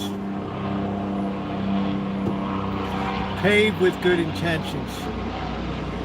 In other words, they probably thought that they were doing the right thing in the Great Society, but it turned out that that was the evil spawn that really wreaked havoc and destruction. Ideas of urban renewal, government becoming more Marxist in its operations, more dictatorial in the way that things are going to be. Where the hell is this thing? Hold on a minute.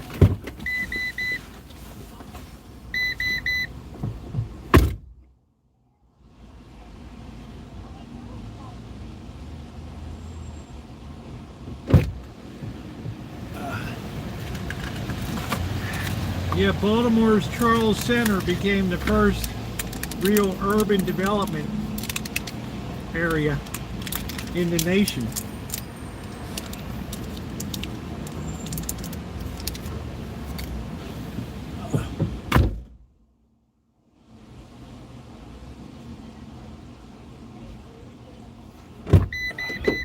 When Nancy Pelosi's brother was the mayor, he had all that downtown, block after block of downtown razed to the ground. In like 1960, 65, 66, 67, and they built Charles Center with the Morris Mechanic Theater, which is a Broadway theater. And it was good for a couple years. And then, you know, it all just turned to shit down there again. Hey, Carol. They get built back up after this. I really don't know. They really, yeah, they shouldn't be building there. We're from the government and we're here to help you. Yeah, look at the World Farms disaster, solar power, all that stuff. Yeah, we were driving from LA to Las Vegas. So I picked my daughter up in LA. And we climb up the big hill to the high desert there, Victorville, and we come across the desert and we see that big solar field over there. And she's like, what is this thing? There's 3 big towers there with these big boilers on top of them. And I'm like, that's the solar farm that California built, the largest solar generator in the world. And they just announced back in April or whatever that it's a boondoggle, and they're $1.5 billion. They're going to shut it down. All those mirrors that they installed to concentrate all of that light up in those boiler towers to fire those generators, and it never contributed anything. This is the kind of crap that they do. They have to be replaced, yeah. And they use a lot of plastics and oil too. The composite materials that go into wind vanes and wind propellers on there, yeah. This is the kind of decisions that were made that just drive people out of their mind.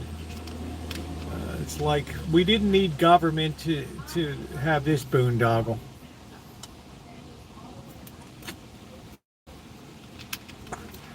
Now I don't know what they're going to do with all that mirrors. One of the worst things the government ever did was tell people, now you're poor people who own land and were independent. Well, we had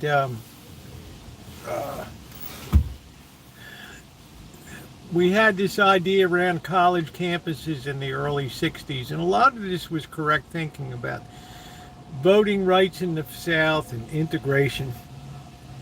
These were noble things. But instead of things just taking a natural course over time, people try to push the envelope a little bit. And then they come down with social engineering ideas about educating people that you know what you are, like you said, you're poor. Well, I don't know, we enjoyed life. No, you didn't. You just thought you enjoyed your life down here. But this is what we think you should really have down here. And they came down out of the northern universities, Columbia University, Yale's, the Harvards, coming down and saying, University of Chicago, yeah, this is what you need down here. Yeah, subsidized. So I rue the day that we gave, that started in the Great Depression with Roosevelt's Brain Trust, where they would get all the deep thinkers together and talk about social engineering and things. And that was when that's when the university and government bond was really formed right there. It was formed in education, out of Columbia University and NYU and Dewey and all these so-called thinkers. They were the original ones that started to destroy the foundations of public education in America by de-emphasizing reading, writing, and arithmetic, and emphasizing ideas of social justice and equality of outcome.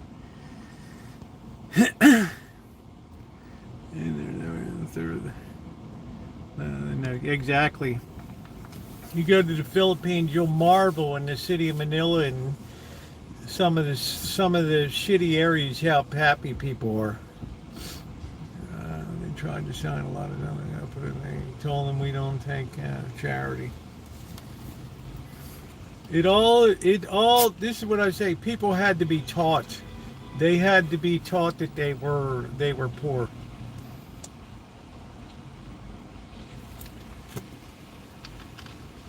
And that came out of all the university systems and all the sociologists and all the urban planning became a thing.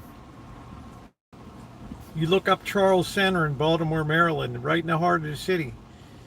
That was one of the first ones in the nation, urban renewal. We're just going to gut these properties, clear all the land here, prime real estate, and we're going to build up all these office towers and theaters and shit. And now it's just a dilapidated mess because it drove the tax rate so high that people just, you had that white flight and everything, people just fleeing the shitty schools and all that. One thing led to another. And they took one of the greatest top 10 industrial cities in America and just totally destroyed it. Totally gutted it. Took the pot 1.5 million down to about, I don't know what it's, 800,000 today. Just gutted it.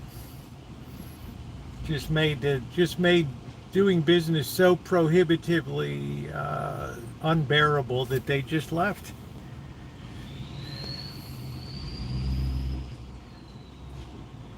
Yeah, urban renewal built the modern ghettos. You can own cheaper than rent. Wow. Man, that's saying something. That is saying something. Yeah, I'm talking about Baltimore.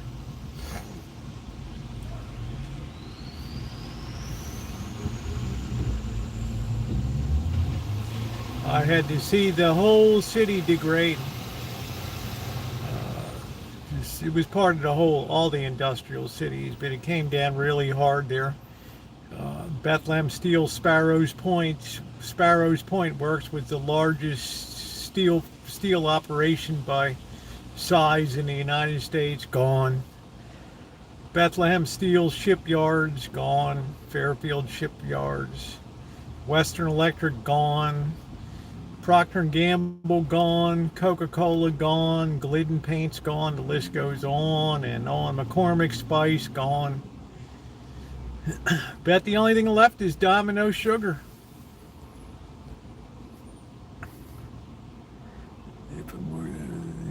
Rent is probably around 2,000. Wow. You know, Pennsylvania has school taxes.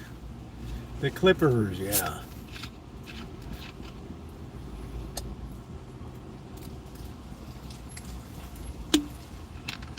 Yeah, I like it here. It's my Rancho. That's beautiful.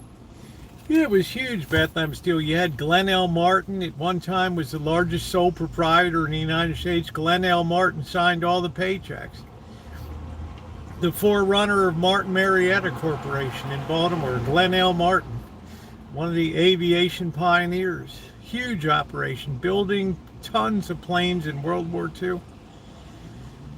Whole community sprouted up with names like Victory Villa and Arrow Acres, Propeller Drive, Fuselage Court, yeah, the whole thing.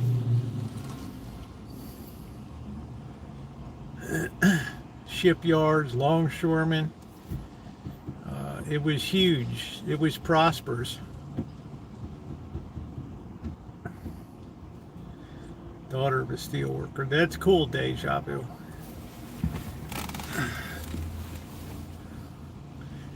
And then, you know, social engineering started to take over, and social programs and projects got built.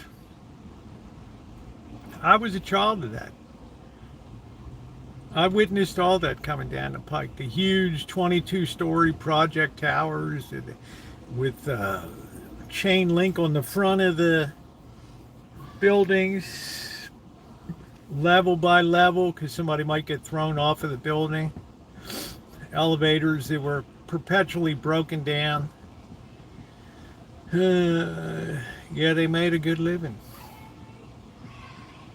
If you worked at the General Motors assembly plant on Broning Highway making trucks and buses, that was a hell of a job. You worked at Western Electric making cable, that was a hell of a job. Cross and Blackwell, Procter & Gamble, huge operations down there. McCormick, you could smell the spice once a week. They would grind cinnamon. You could smell it all over the city. Yeah, they were good jobs. People hoped that their kids could get on. So GM had a huge truck and bus assembly facility there. All the GM buses that were used for transportation in cities, long haul interstate travel. Or the Dearborn factory. Yeah, I love going past the Dearborn factory, the Rouge, the Miller Road crossing, all that stuff. You can see all my videos on that stuff. Worse than being a steel worker is being a coal miner. I don't know, working around Bethlehem Steel, putting on that big silver jacket and goggles and helmet every time I went in there and had to check which piece they wanted to replace on the Boast Alpine continuous casting machine. You talk about hot.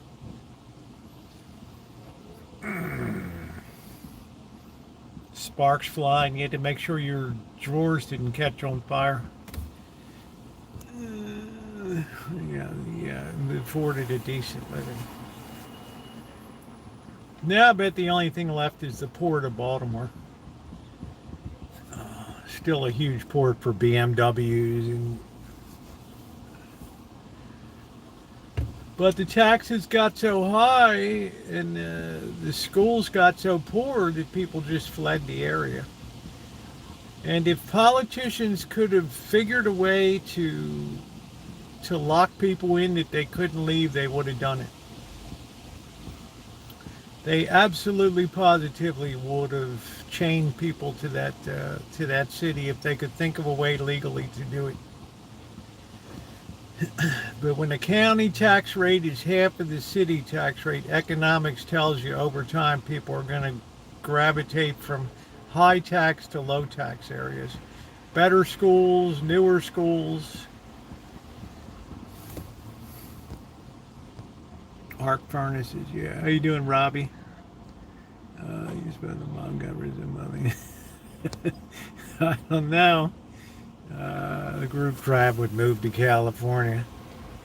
Oh man, Greta was part of the big show flotilla moving into the coast of Israel today. We talked about that early. She had it all set up so all the cameras were on the ships, and it was all being live streamed live on YouTube on the AP News channel. People in the side chat, oh, this is horrible. These are such beautiful people delivering aid, and it's just. I used to think that the intelligence of the average person was higher. But as time goes on, I see how really gullible people are. How much more gullible they are today than, say, 50 years ago. Yeah, Jones and Lachlan, Ling Tang Voigt, Cleveland Cliffs, all of the great mills. Yeah, it's de-evolution. And I just marvel at how gullible people are today. We no longer can have a deeper thought. It's always superficial the way things appear. It's kind of sad. And they wonder why these people get kooky ideas. They hang on social media all day.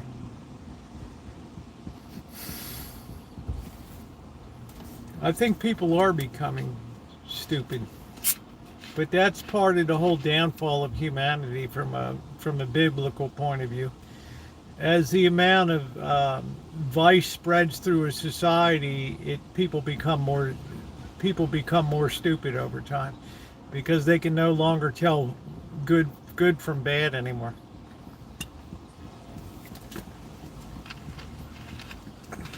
Put another way, sin makes you stupid. And it's a multi-generational thing too. Sadly.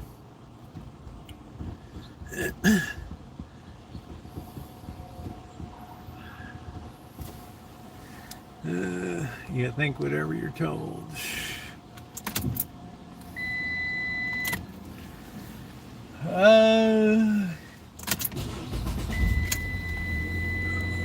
We're shortening attention span. Yeah, it's like when you do videos, it's like they got to be short. YouTube will tell you can't hold people's attention more than like 40 seconds or something like that. It's why we can't have any long-form movies anymore with beautifully filmed scenes that allow space and time for the for the acting and the dialogue and the scenes to impress themselves upon you. It has to be all these jump cuts of superheroes and things blowing up, and a lot of this is by design by TikTok and the way they design TikTok to influence people's thinking and to keep things at a very shallow and inconsidered level.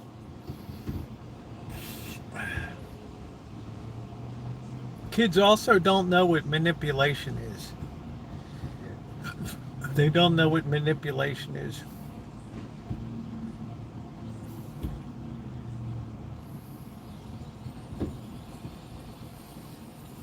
Yeah, my stream's the anti-TikTok. It's also my videos are the anti-TikTok.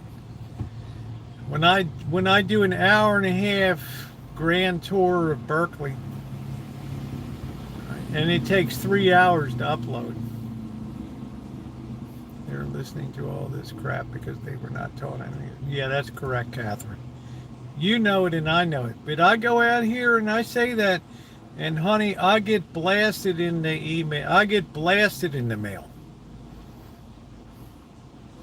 You know, people today, how dare you talk about Greta the other day?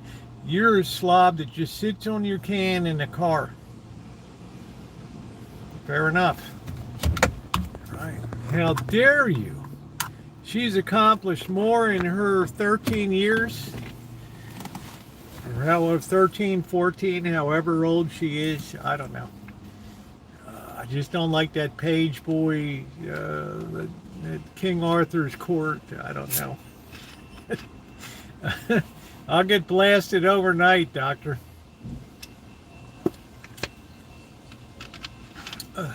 You're so impertinent. There's a new word for Amanda hug and kiss. You're impertinent. You know, I don't mind the haircut so much, but I guess I just see somebody that's groping for relevancy after the climate thing is kind of dissipating now. We're more into a drill baby drill and burn baby burn. How's this? Hold on a minute. Just my kid on there. Passed on Greta long ago. Well, it comes up in my feed because AI is scanning everything we talk about here. And the more we talk about Greta, the more things come into my feed. So it's just the nature of, you see that little green dot at the top of your phone when you're live and stuff. It's even when you're off the air, that little green thing on, that's telling you that somebody's listening to or recording whatever you're talking about. See that little green? That's it.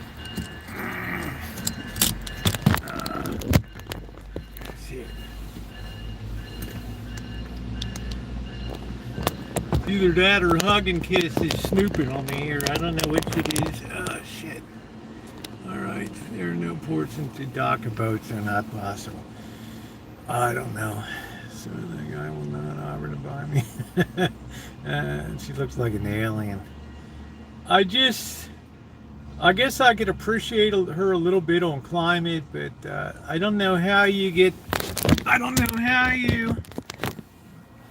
traction over in Palestine and all of that unless it's also very gullible, and that's the problem you have with a lot of young people. Everything always looks so simple to a young person. Everything always looks so black and white. Oh, it's obvious who the bad people are. And they carry that to the college campuses. And they end up destroying their own careers, like happened at Harvard University when they signed that hatred letter against Israel. And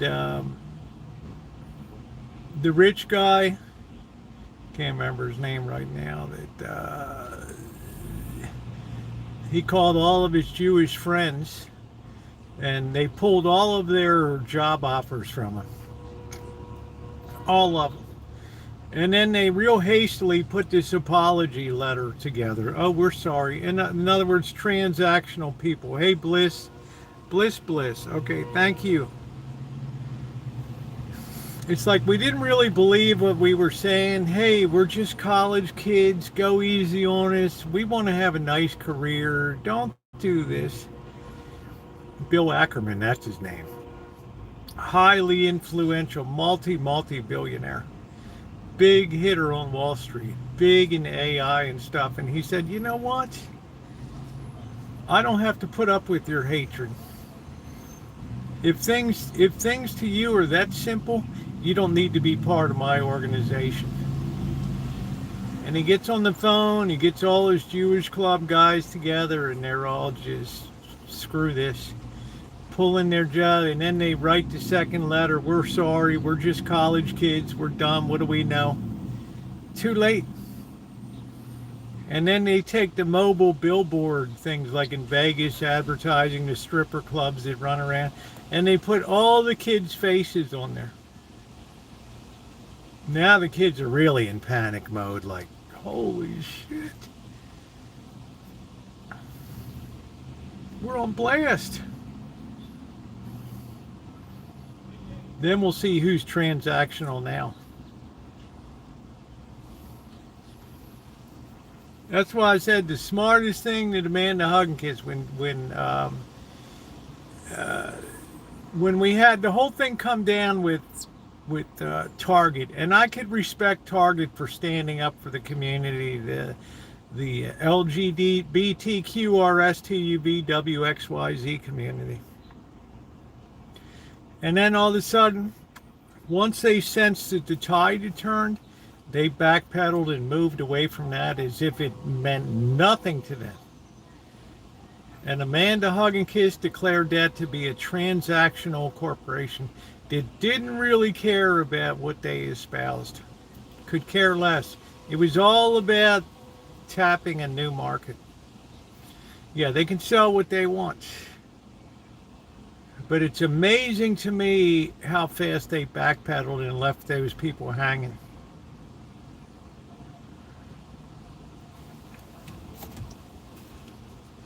Transactional. Now I call that transactional wherever I see it. It's like Cracker Barrel tries to put a new image that Uncle Heschmeyer or whatever, and they just push back on that. In other words, people are starting to get more power, the consumer now. And that's what really scares corporations, when people start to feel empowered. And that binds people together in a way that social media is not used, that corporations are not used to. That all of a sudden people can start to boycott a beer, a store chain. Now they're really careful about what they do. Yeah, Uncle Herschel or whatever. They sure make you a believer.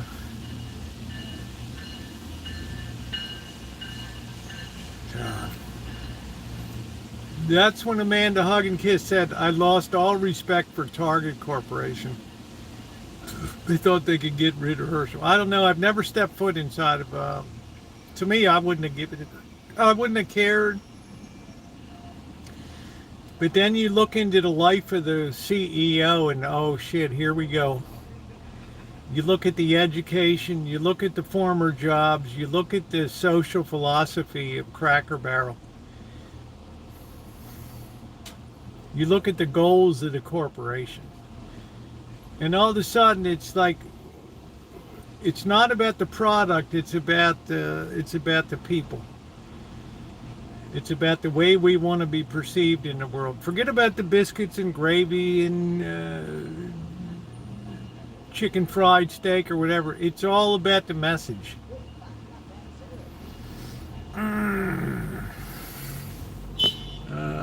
Yeah, they thought they could get rid of Uncle Herschel. Yeah.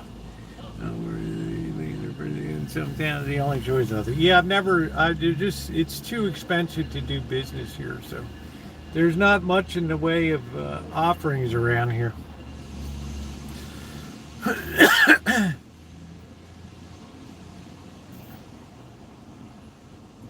But that's when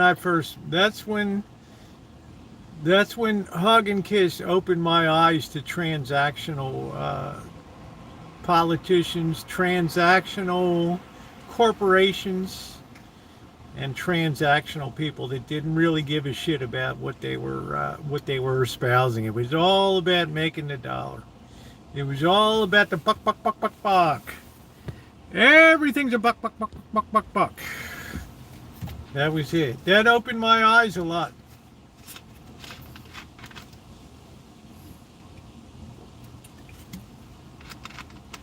Now the corporations are really careful about what they put out there. It's like, ooh, once social media people get that in the bit in their mouth, it can be bad. It can be bad. That woman that came into Bud Light, I don't know, Amanda Herschel Meyerowitz or whatever, came in and thought that she was going to implement, get Bud Light out of the Stone Age with these terrible males and broaden it out to be society's new beer, the new look of American society. Boy, oh boy, did that blow up.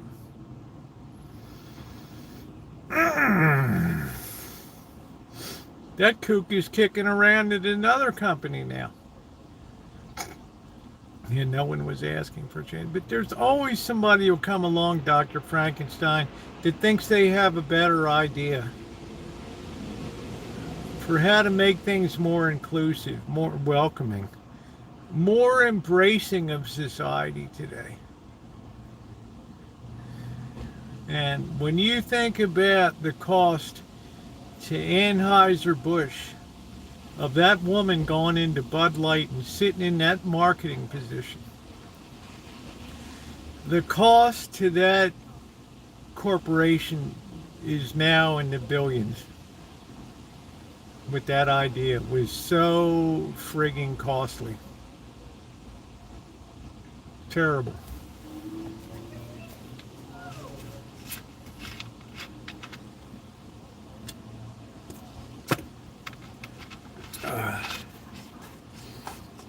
Did anybody ever apologize? No. Never. Because we never apologize anymore. How many times have I apologized to Amanda Hug and Kiss? 50, 80, 5,000?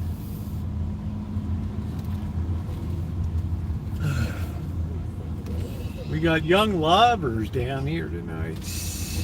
What's up, Bunny? How you doing? Bunny says Trump needs to go ASAP, as soon as possible. This boy needs to go. Yeah, Michelob Ultra is the number one now, which is a decent beer. Which remind me, guys, on the weekend we need to pick up some more Busch Light. We're getting a little low on the. We're getting a little low in the fridge. Look at that threatening sky up there. Wow, I don't know what's going on.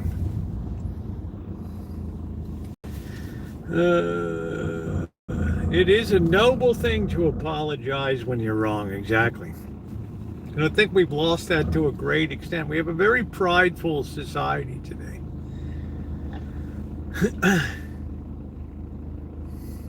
And I would have appreciated if somebody at Bud Light just came out and said, you know what, man, we really effed up. Instead, they dropped the silence on. And that was it. And everybody's like, who in the hell approved this campaign?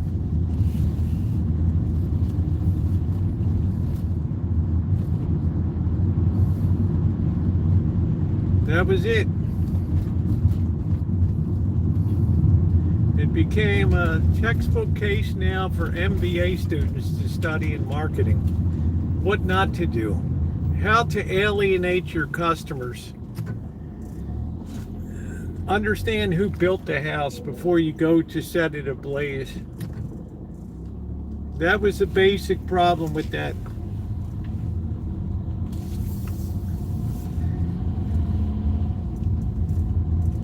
That was a really bad choice. You just, in other words, the best thing to do is just disrespect your base of customers. Because now we have a better idea. Yes, I finally had Amanda Hug and Kiss embrace Kid Rock. Maybe Kid Rock was right. Oh no, I hate Kid Rock. He's such a savage. He's so low rent, and you want me to be on a Kid Rock cruise? Are you kidding me? I shan't sully my reputation on a Kid Rock cruise.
Oh, it feels so good to be me. Ooh, it feels so good. Oh, man. Ted Nugent.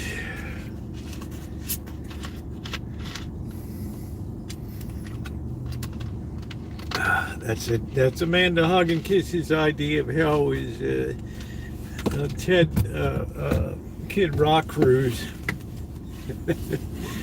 What's going on in New York, Bunny?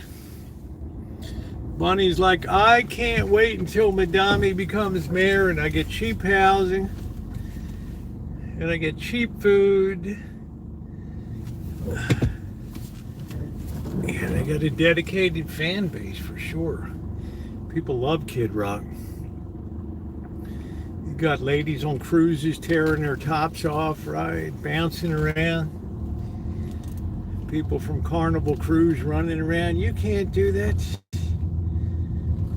Hell no, no social. Wow, I'm surprised. How you doing, How you doing, Denise Lynn? Well, Bunny, I thought that you'd be embracing that, honey. I thought you'd be all the way up on that. Wow, that's a surprise. I really thought you'd be all the way up.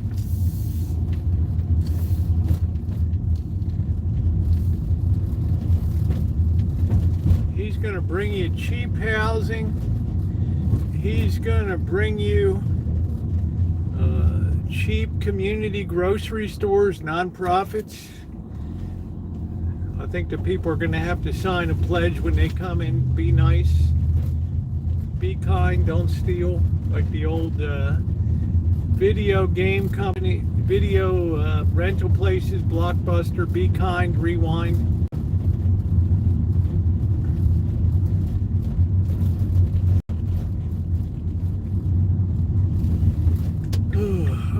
walk around the art district a little bit. I think First Friday is going to be here. Maybe we'll come down tomorrow night for First Friday. Wow, Bad Bunny. This must be a different Bad Bunny. I don't know. Man, Bad Bunny almost sounds right-wing now. Yeah. You have to get people to sign a pledge that they won't steal.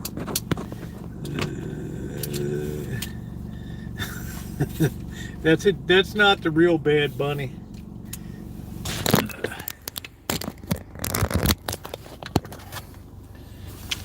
You think I'm a closet communist. I cannot lie. Every time I see Frida Kahlo, I get all excited.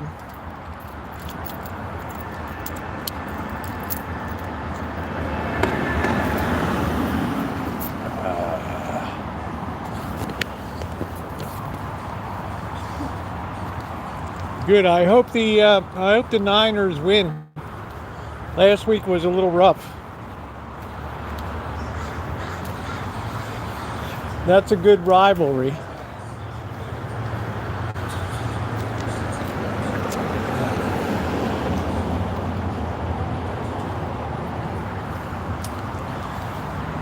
Listen, I hope you don't wear that China hat.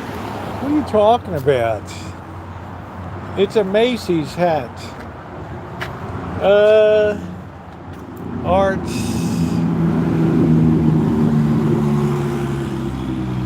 Mask making.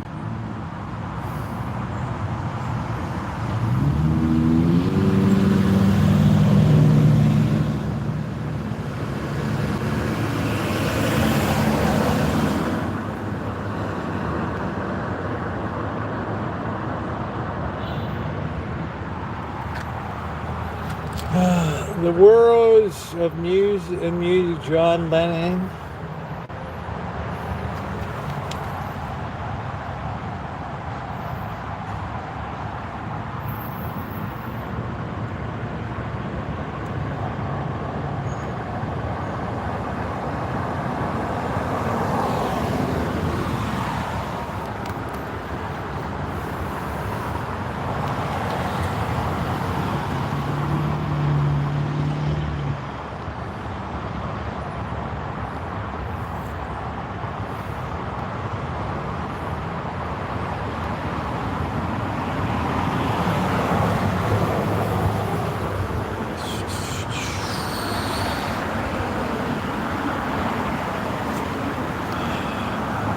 It's a Macy's cap, honey. Look at the Macy's Day Parade. They're all wearing them when they're controlling the balloons.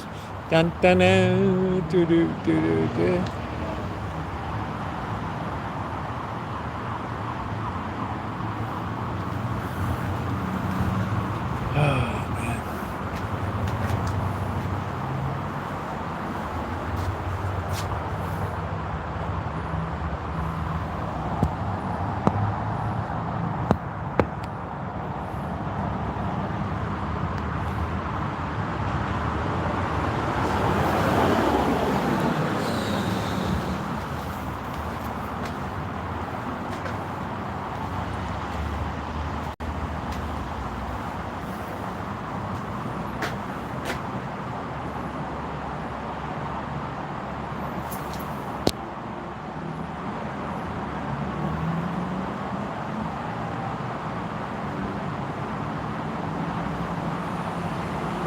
People appreciate my good taste in fashion, Bunny. Let's be honest. Don't be jelly. Don't be jelly. Because I got it going on. This is Santa Rosa, honey. It ain't Manhattan. It's been a kind of a funky couple days with the cloudy and a little bit of rain. Very unusual for early October.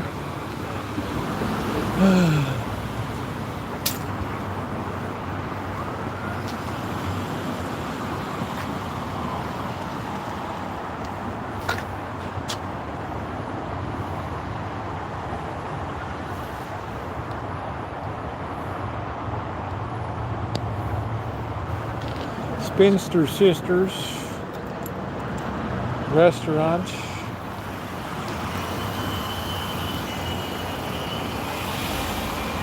We have an aged society here now. People don't want to be hanging out at nights.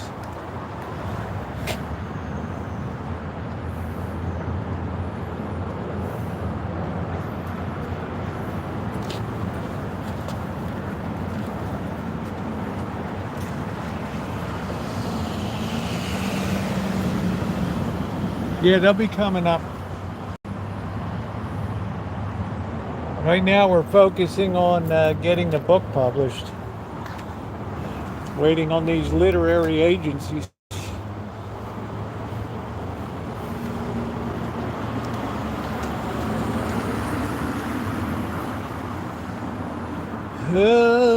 Holistic spa. Oh wow.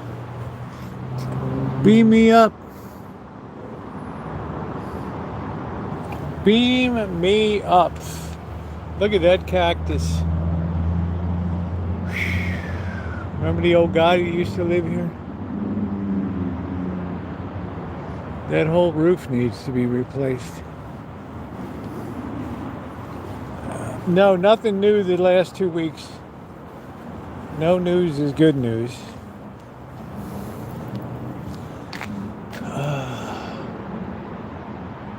Yeah, go ahead and write your book.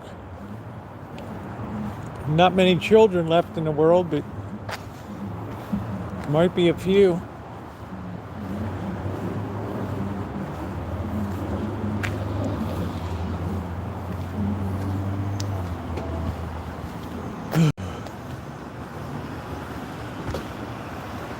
I want to put one of these up on the back of the Rancho, like a commune house in the back here.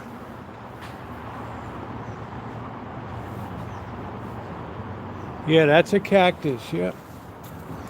Horsetail. Everything's got to be a tale of darkness.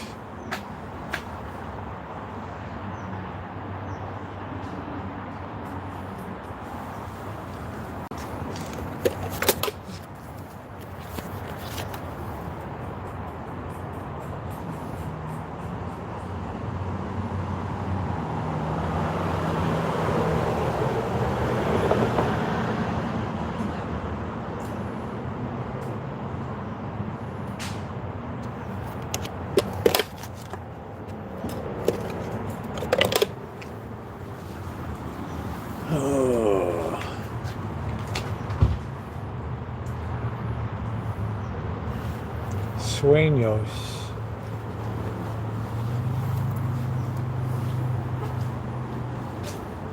Yeah, I got a good story to tell. It's just, will anybody have the balls to publish it? I'll probably end up self-publishing. Could be too hot to handle. Too many bruised egos out there. Oh wow, we're outside of the Peace and Justice Center tonight. What are we doing? Are we having a luau? No, we can't have that. We're having meat? I don't know.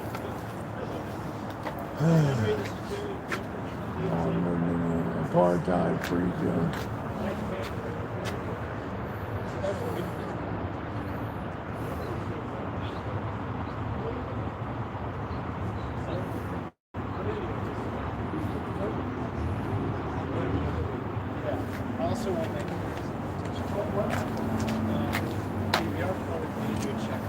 And that is solely, but it's not like because we didn't collaborate. It's like a big strategy session. Peace and Justice Center, big doings tonight. Big doings.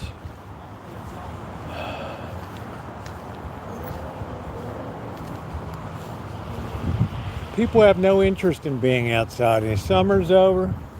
It's a blustery night. It's just people waiting to die here.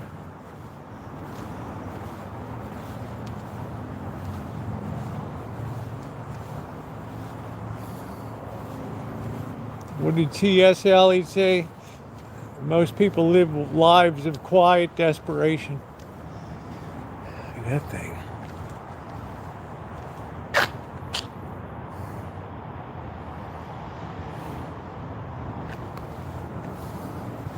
That's it, John. Don't worry, he'll be there.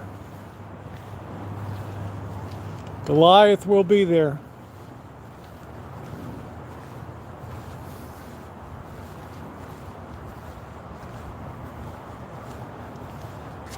It's a nice paint job on that house over there.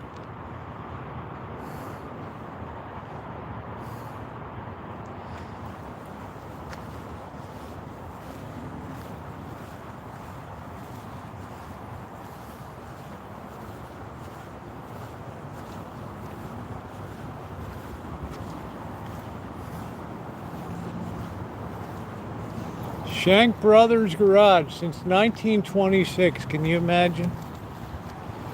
Wow.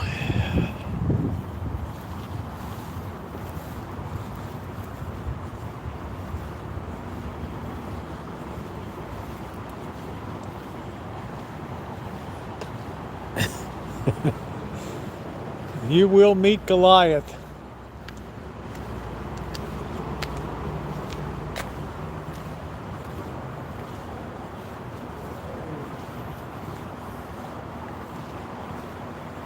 Ooh, I'm not much on that pink.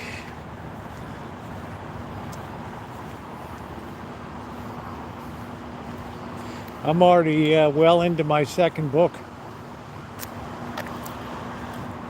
I don't know, I can sit down and write, it just flows out.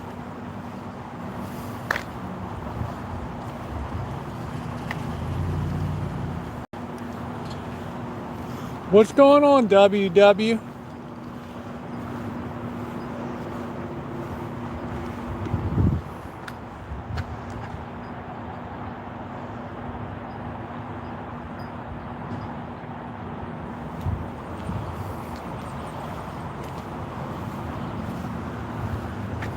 There's a lot of people that will hate what I wrote.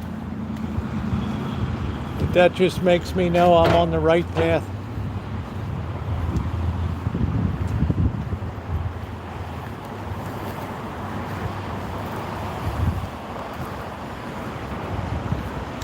This used to be the old Greyhound station for a while. Then it became the Naked Pig or whatever. I don't know what it is now.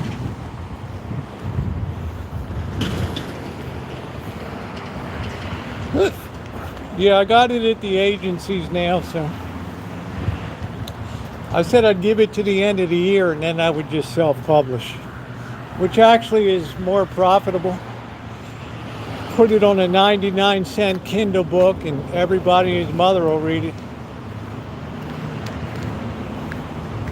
Control the ISBN number on it and you're good to go. Like Dr. Frankenstein said, you'll own nothing and you'll be happy. Hey, Timothy. Just, yeah, nobody wants to eat out anymore. It's definitely a weekend activity.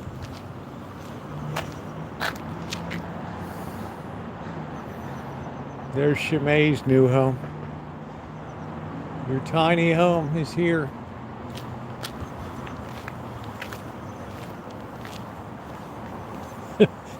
John Bradford. That's great. I already own nothing. See how far ahead of the game you are? Yeah, I know you do, Amanda. Hug and kiss.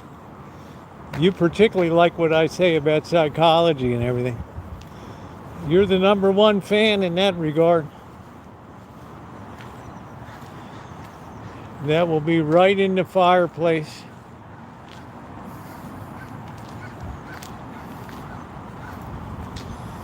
Oh, I hate this. We should have a book burning.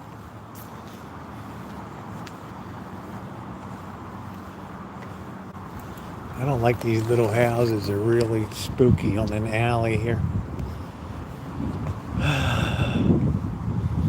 Imagine hug and kiss. In Atlanta for her social group, we're hosting a book burning. Oh, it's awful. What did this freak write this for? Well, you just have to know the person. Just go to a live stream, you'll figure it out. It's like an idiot. Ah, shit. Oh, it's just awful. And you know this person? Yeah, unfortunately.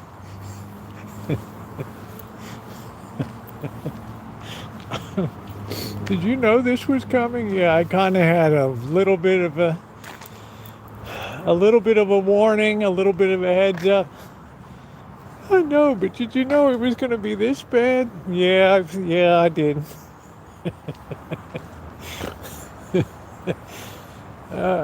Shit.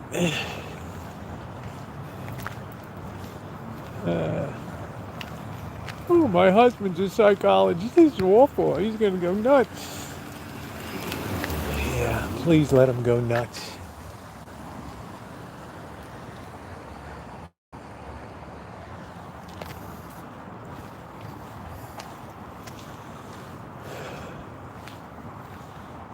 Man, it's chilly tonight. Look at how big these geraniums get. Enormous here. They just winter over and get bigger and bigger. I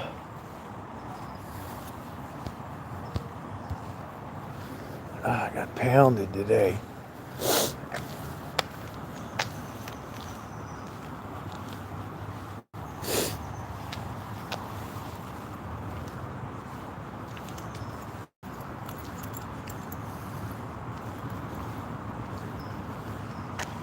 Hey, how you doing, Chef?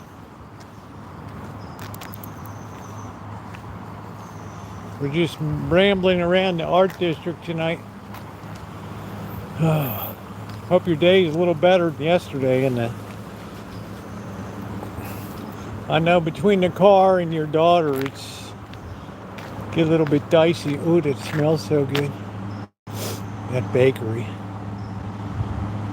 Time to make the bread. Can you imagine doing that every night? Oh, wow.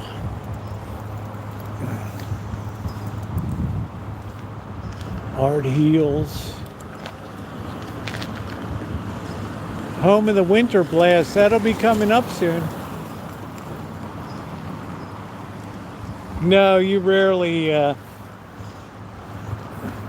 I've been here since 1998.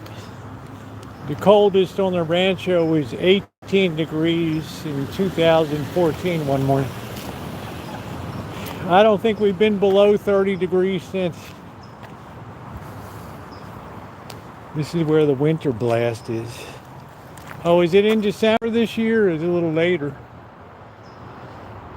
Hug and kiss will be there. Why don't you buy a beer or wine? Just pretend you have a little bit of class. You just bring down the whole night. Thank you. Oh, you're so basic. There's not a lot of moving parts to me. There's that German fire truck. Still there.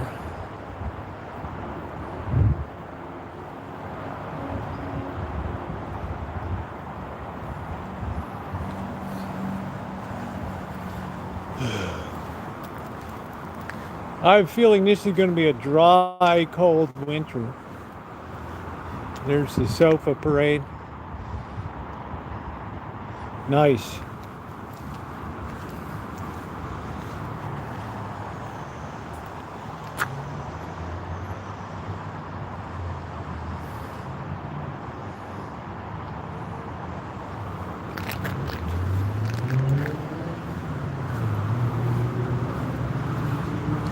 Hey Russ, long time no see.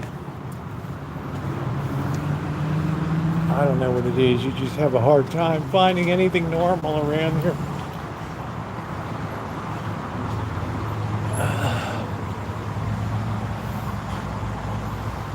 I think I know her.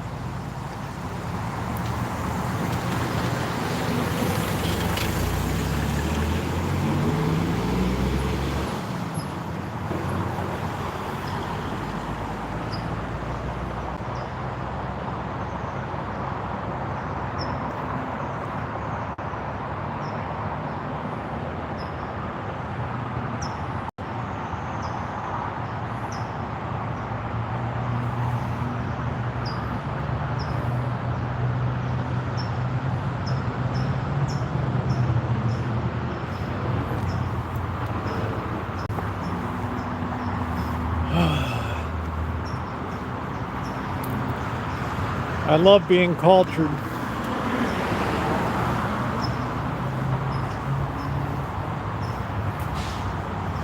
It's a gift I have.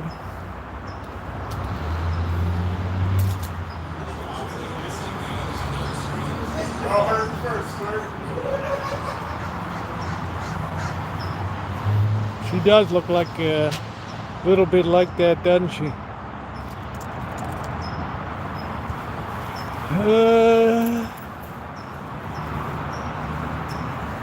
I don't know what's going on here.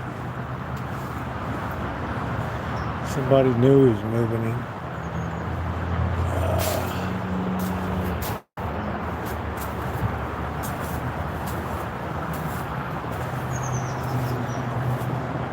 Here's the Cafe Frida Gallery.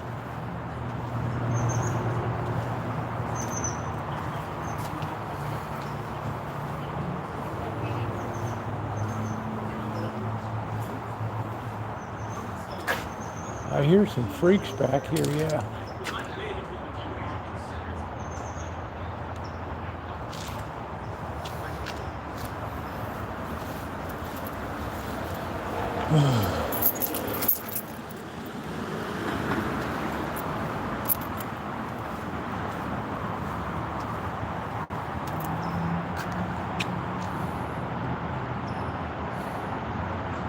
Tchotchke slut.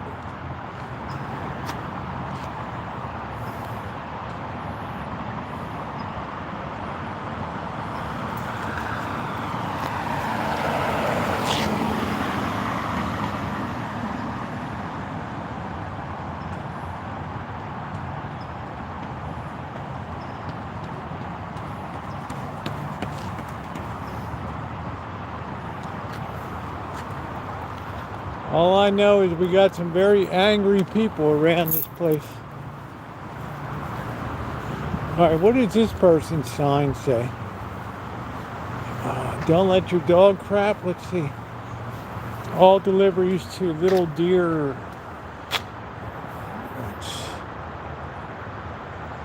Down the alley towards the cafe. All right. I get it. Hug and Kiss says there's some very angry people around.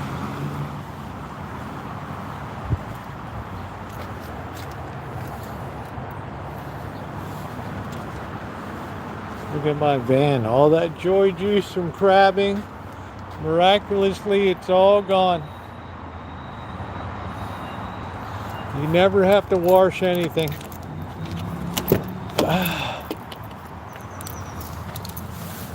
Just cheap. Oh.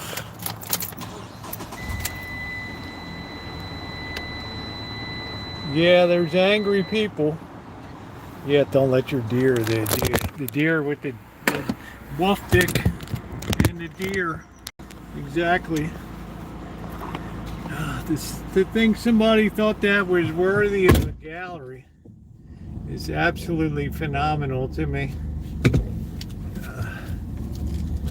Mind-blowing. You're not an art critic. How dare you comment on the art? You're the worst of the worst. Bad Bunny, are they angry in New York or are they happy? Are they looking forward to their cheap groceries and cheap housing in New York? I mean, it's going to be good times.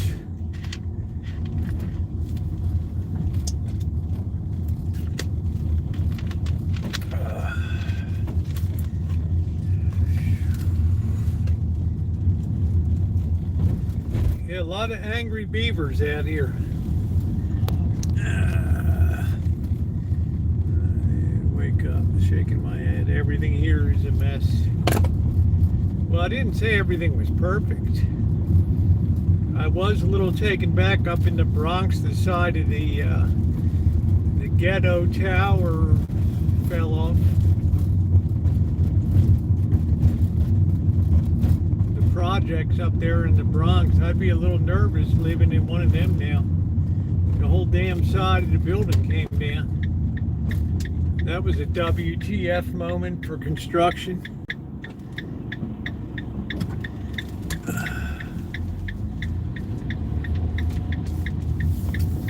Well, the people will get what they want.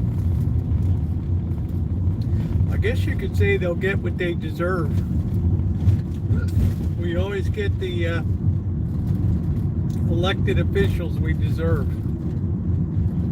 Maybe it'll turn out to be good. I don't know. Russ is in New York City. There's the Noodle Palace, but nobody's around over there.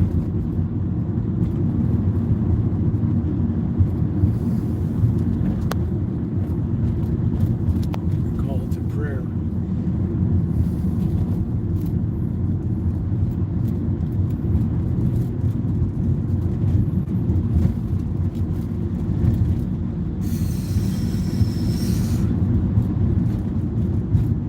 Say one thing about the Islamic faith, at least it means something to those people. It's something worth defending.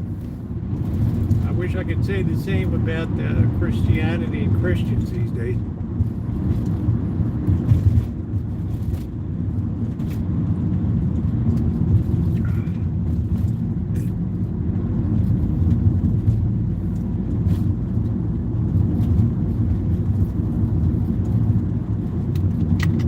I can't believe 6:30, the sun is already dipping. Dipping dots, baby. Dipping dots.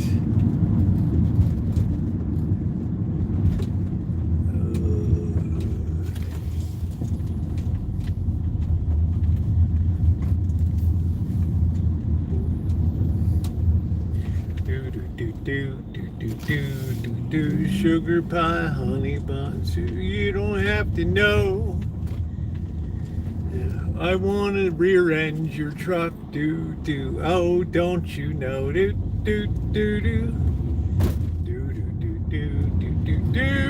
Please hit the thumbs up button. We're on our way to 100. Hello, MB. I'd rather drop that than I'll turn to Islam. Well, I don't know, Bunny, you're pretty, I've never heard you so upfront with your politics and faith as you are tonight. Really astounding.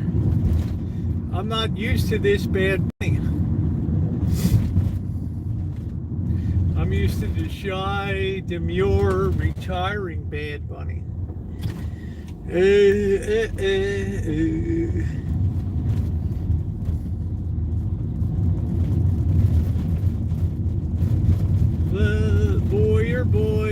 Boyer smoothie. La do do do do. Ba ba do boo boo boo boo. Do do do. Because he loves us. He loves us. The meanest son of a bitch in the land. Do do do do do.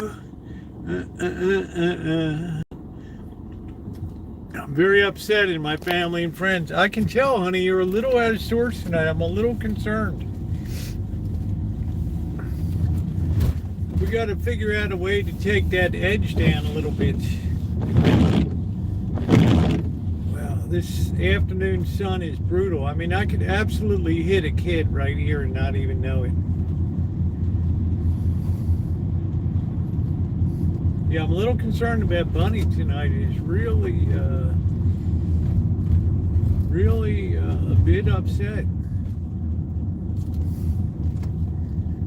Look at this thing, man. I can't even see if I'm going to hit the railroad crossing thing. Jeez.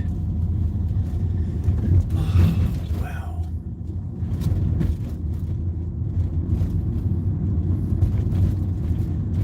No, I will stay in California. This is heaven compared to where I came from.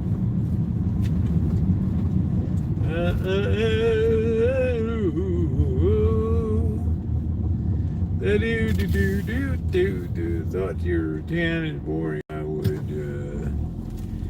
Well, you know, it's Thursday night, right? It's a little more lively, I'm sure, down on 4th Street.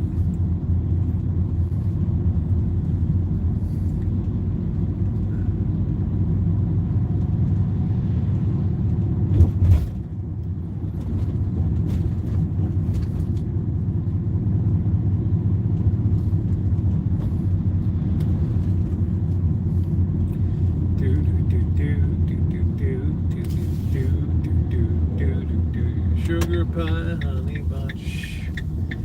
You don't have to know. I can't help myself. You and nobody else. Boop, boop, boop, boop, boop, boop, boop. No, we got turned away from the bunny ranch because the trolls called ahead and we were denied entry. Do, do, do, do.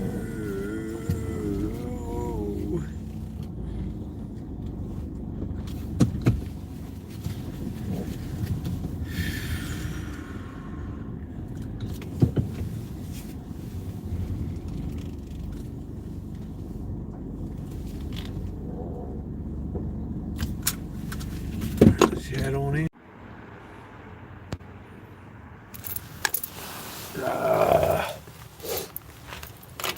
Got the bunny rescue shelter, all right.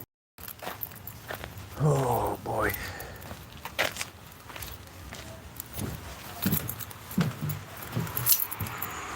Thank you, Bad Bunny. What a sweetie. 20 bucks from Bad Bunny. It's like, Rosie, don't have such a boring life. All right. Why do we have a cat inside?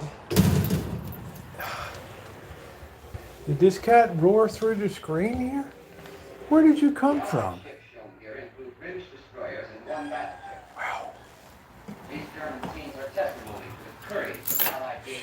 Wow. Wow.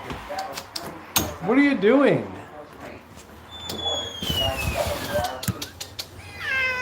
How in the hell did you get in? Wow. Oh boy. How did you get in? Huh? How did you get in? What were you doing in the house? Huh? Thank you, Bunny. I'm not sure if I'm going to be cooking. Yeah, I got some dumplings to cook up tonight. Oh, boy. Oh, boy.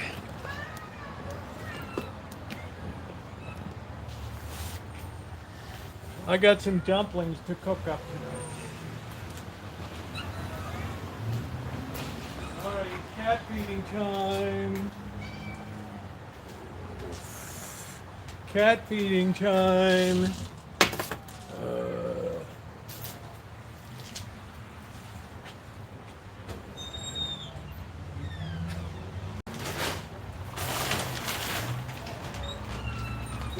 I don't know how you got in the house. How did you get in there? I have no idea. You must have snuck in during the day. You probably whizzed in there.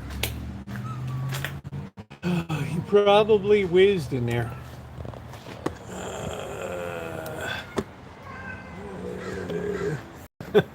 Yeah, well, the movers were here today.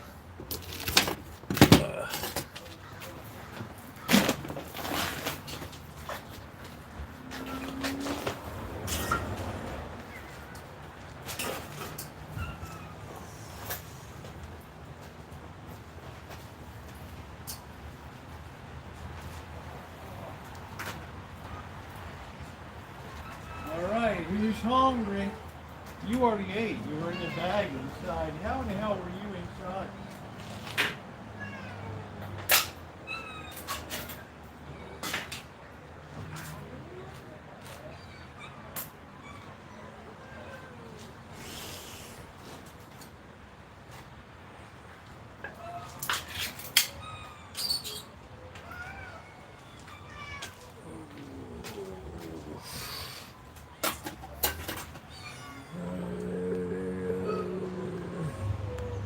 Ooh, no name calling, please.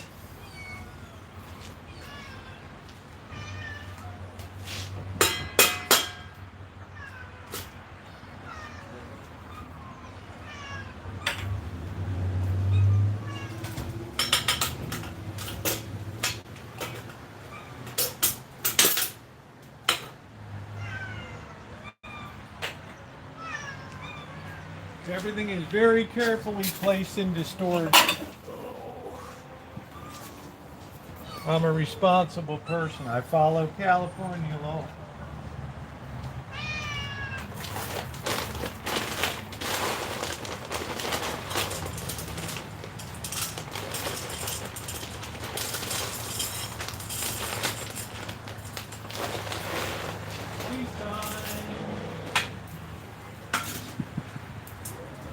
Hey, you were just inside. Are you kidding me?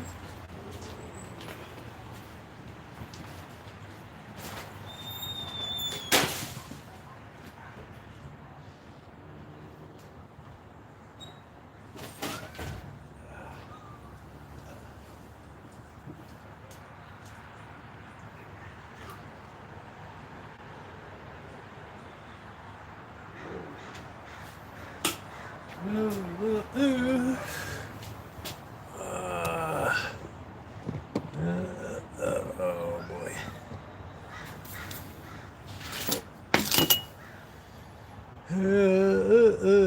Yeah, I don't need any discussion of. Be nice, people. Don't be mean. I'm a nice person. I'm gonna get my sweatshirt on.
All right, everybody behaving?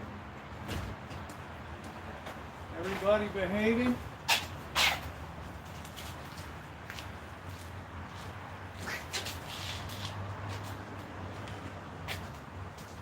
We don't need no interlopers on here.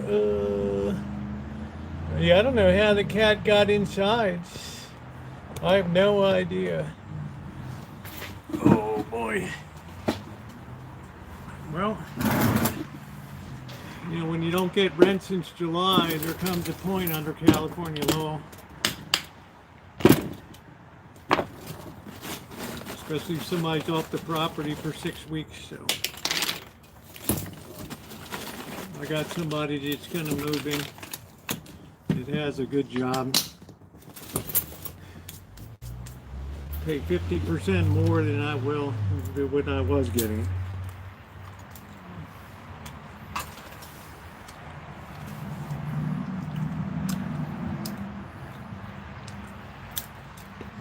So no ill will, no hard feelings.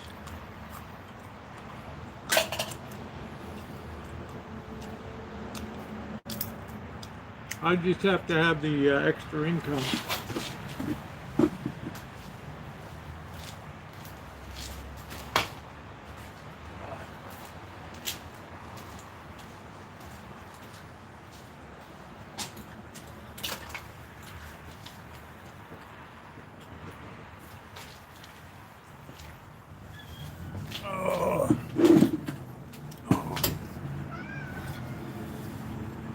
Best spot to help people with vices.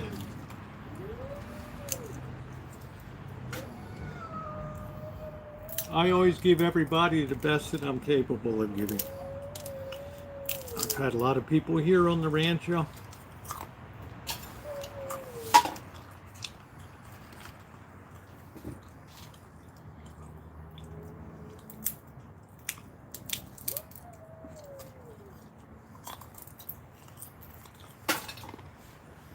Let's be nice now. It's the Rodney King. Can't we all just get along?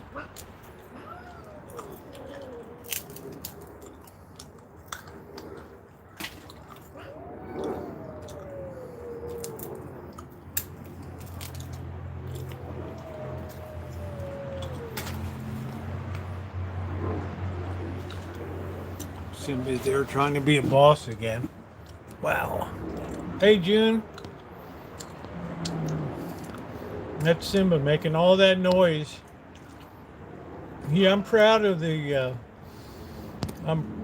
the kindness that I showed.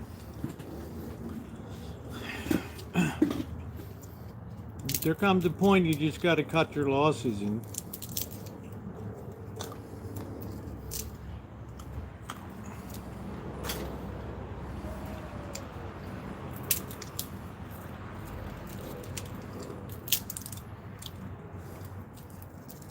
yeah, it is annoying.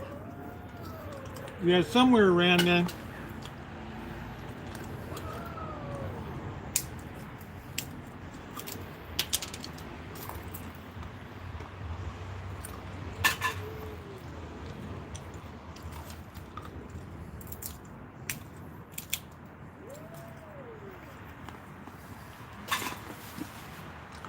I'm not quite sure the exact day.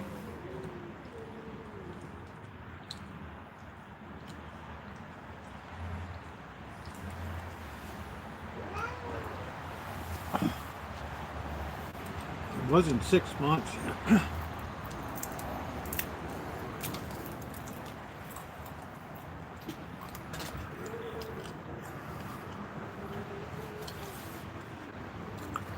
I don't know where the 6 months came from.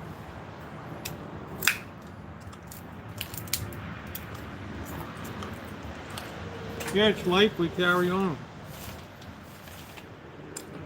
We leave on good terms and that's it.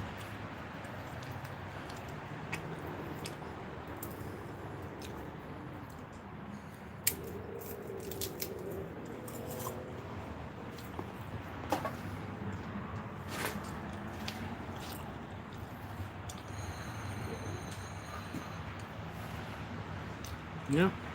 Well, it all comes down to responsibilities.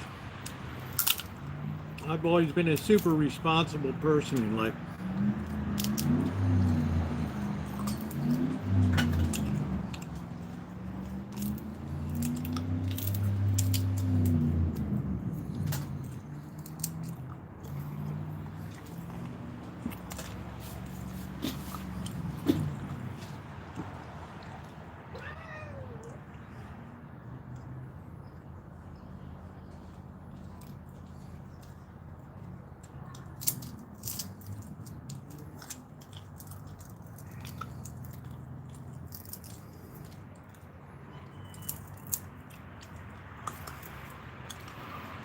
And it's very challenging because you have to abide by the law perfectly. Especially in California.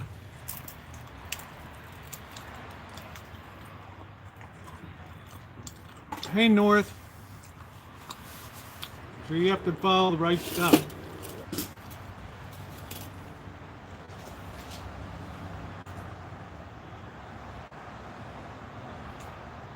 Let's be nice now. Wow. Well, Kelly, honey, you don't have to worry about it. That's the beauty of it. Yeah, I had to do everything fair and square.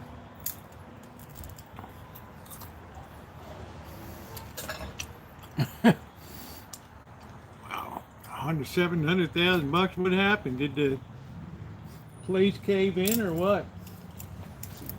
That's a big settlement.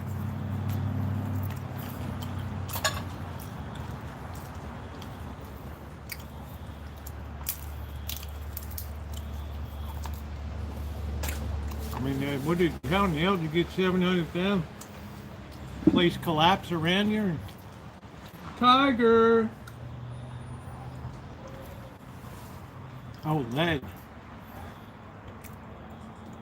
Do you have brain lead poisoning or something?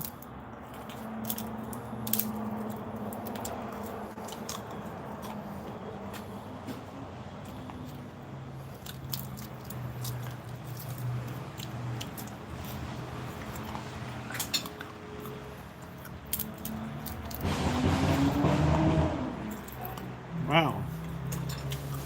Yeah, I never heard of so much money being paid out. Oh, kidneys went out. Wow, holy crap. I'm a shopaholic. You can't say Amazon in here, Bad Bunny.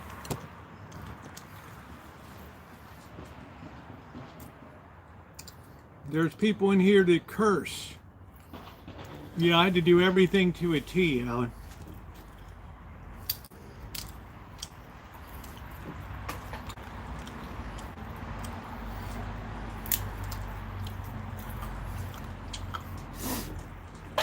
Pipes.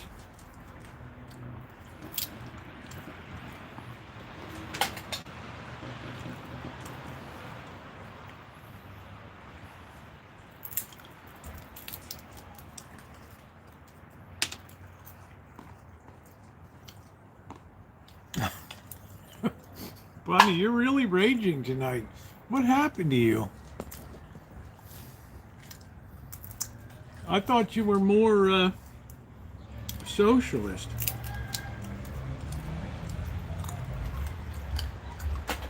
I didn't know you were a high-flying capitalist.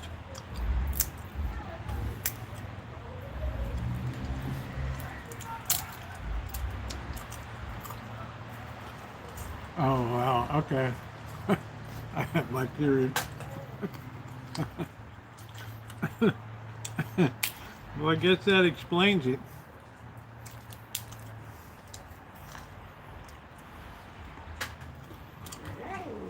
Hey.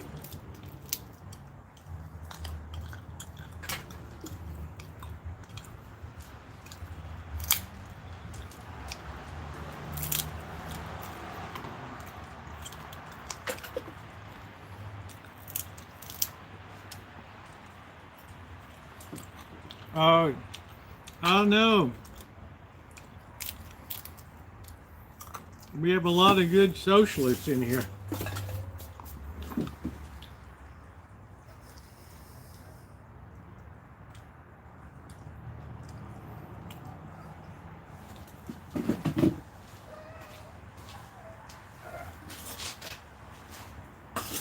Keep some law and order here. Well, that's what we're gonna do. I gotta keep an eye on stuff, for sure.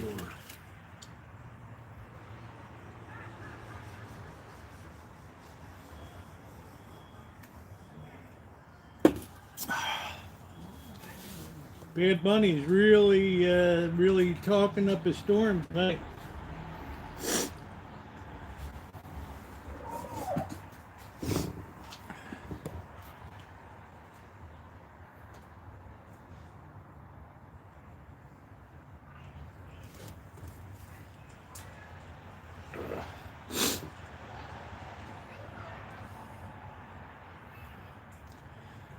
Then there are new keys, time, guidelines, a lot of paperwork.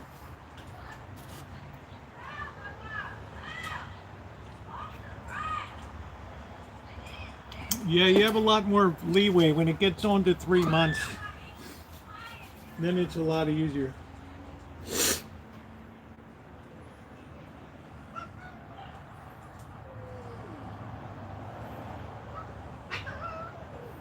Easy, Simba. Simba's like meaner now, isn't he? Just got to make noise all the time.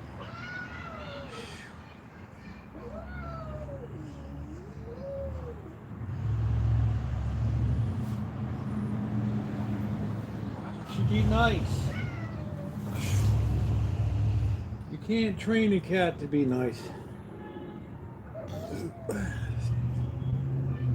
Something really irritating Simba. I haven't quite figured out what it is yet. I don't know. No, I don't.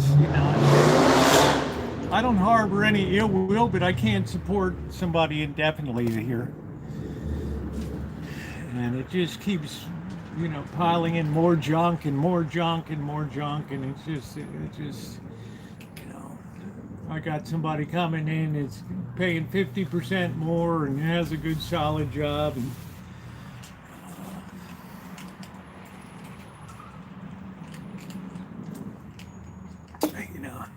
I don't like being the heavy every month about rent and stuff. So, but I don't have any. We all got to make our way in life, and nobody's required to be the support for anybody else in life.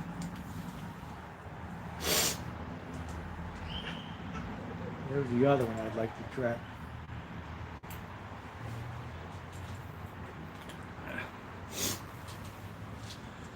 I don't know if you'll meet this person or not. I don't know. I doubt it. It's a very private person.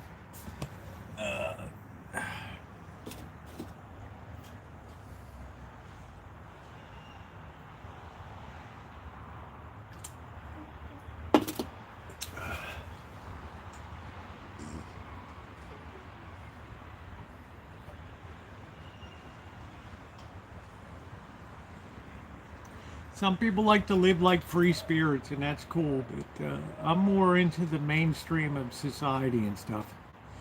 Work hard, enjoy your downtime. But everybody's got a different philosophy of life, and it's all right. It's all good.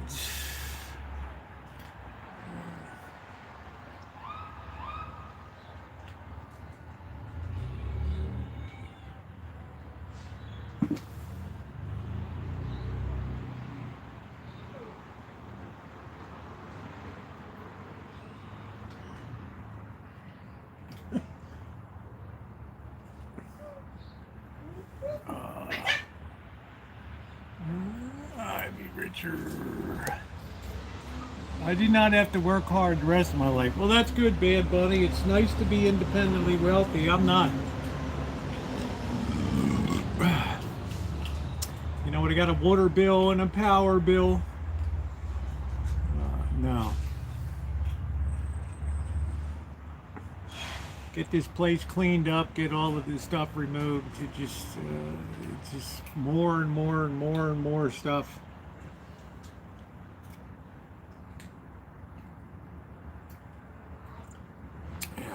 So the next person's like, nothing outside of the shine shack. You can have a chair out there. You can use the grill and everything else, but nothing outside of the shine shack.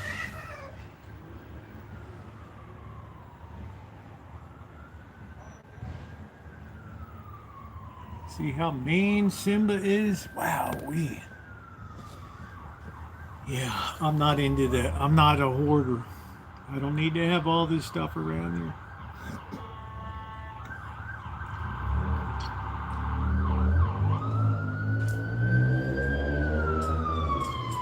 But it's all in a safe place.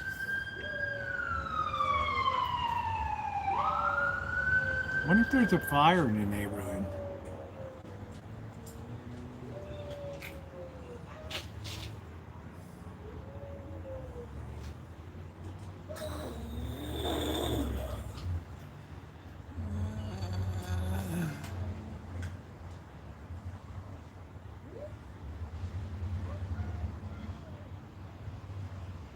Oh, I've had a lot of people come through the Shine Shack over the years.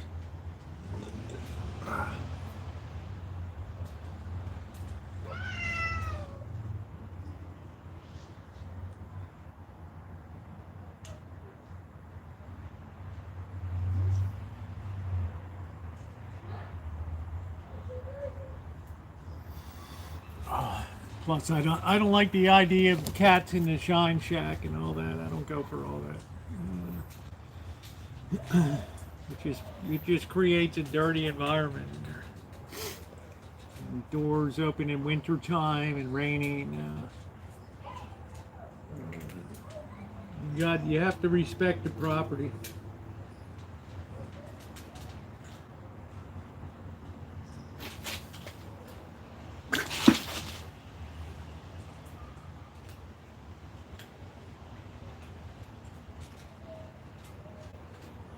Skywalker. You need to check the there's no roach. You don't have roaches out here. It's too dry in California. Where I am, you can't. There are no roaches here. I've never seen a roach in California. Ever.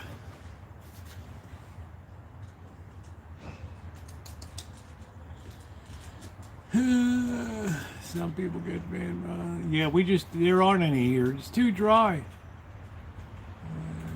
Yeah. Well, he's got, the good thing about Blackbird's got plenty of friends in the world. The Patty Wakefields of the world. She'd probably open up her home to them and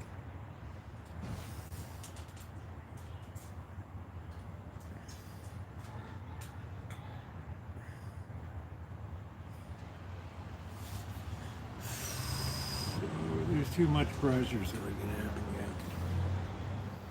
But overall it was a good experience, but financially it just began to break me.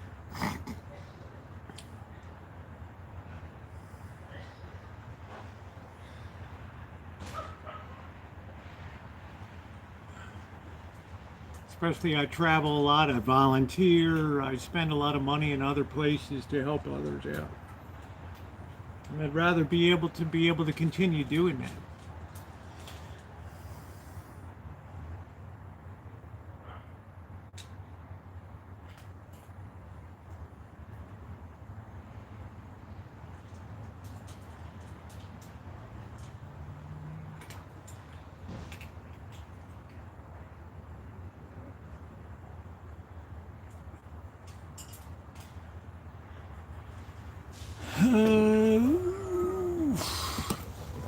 It's not an easy world today.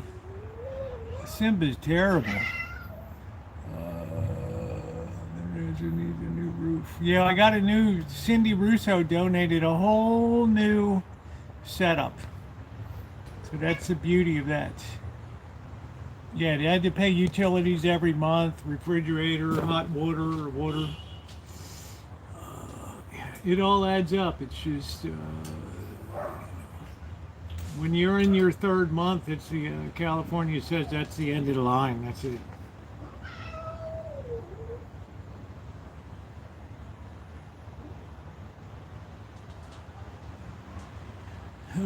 Yeah, Cindy was nice.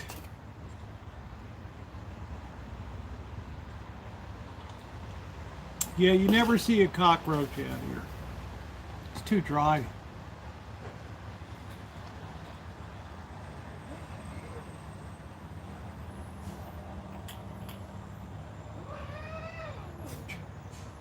Listen to Simba.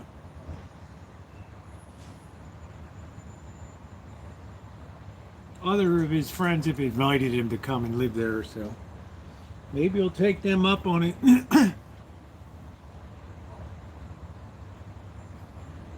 But I think his heart's in Humboldt County up there. That's what I really think he loves that ocean and woods and redwoods and riding a bike through there. I think that's the place. He's not a city person. Cockroaches. Yeah. I'm kind by nature. But I like it when people reciprocate to me.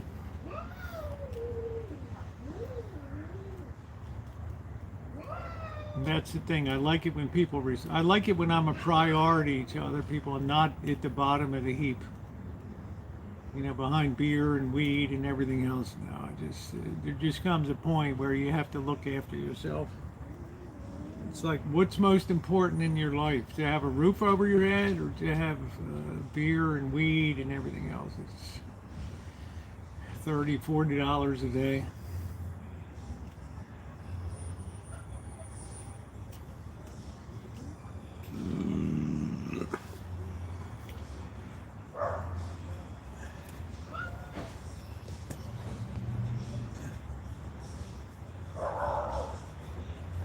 Like to have that open path, yeah. Well, thank you, thank you, shit, I forgot the name. Yeah, I think his heart's in Humboldt County. He can get good employment up there. He loves the people, he loves the horses, he loves the country. I don't like that kind of stuff. I'm a very urban person. Bliss. I'm sorry, Bliss, yeah. Thank you, Russ. If you don't stand up for yourself, it just gets worse and worse and worse and worse. And the bill is so deep now, there'll be no crawling out. There'll be no getting out from under it. So I have the new tenant in here.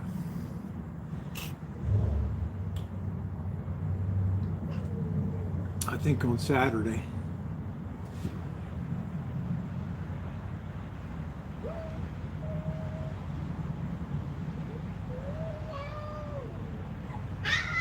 Oh.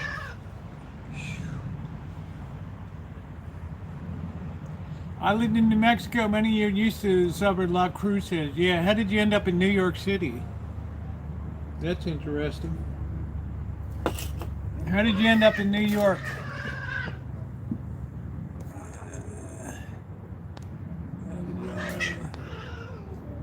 Yeah, this person got a good job, paid 50% more a month. Yeah, it's a good deal. Very neat and clean. And one of the things I stipulated is no stuff outside of the shine shop. Wow. What the hell was that?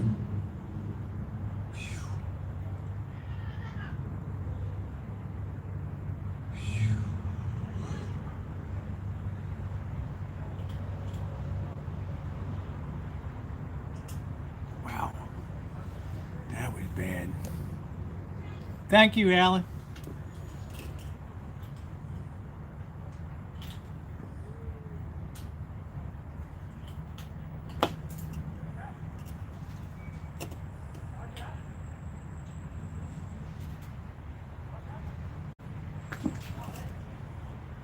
I'm gonna trap you next week.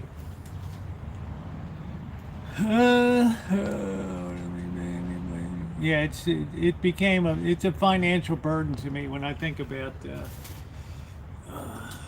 rent people pay to live around here. Yeah, it's the electricity and the hot water, storage here. Yeah. But I do like Blackbird. He has a very good heart.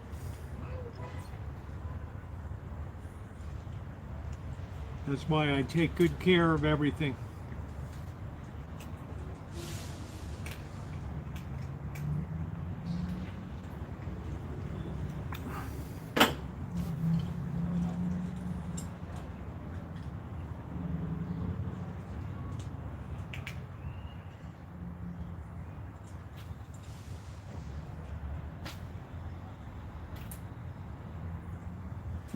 Good night, Alan.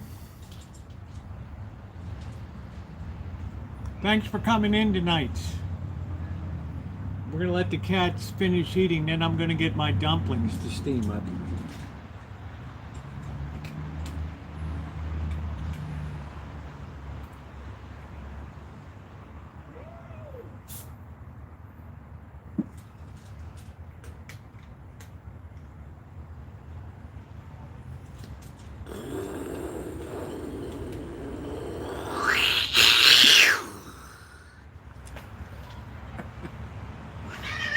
Ready for tooth that. I mean, that's what I'm saying.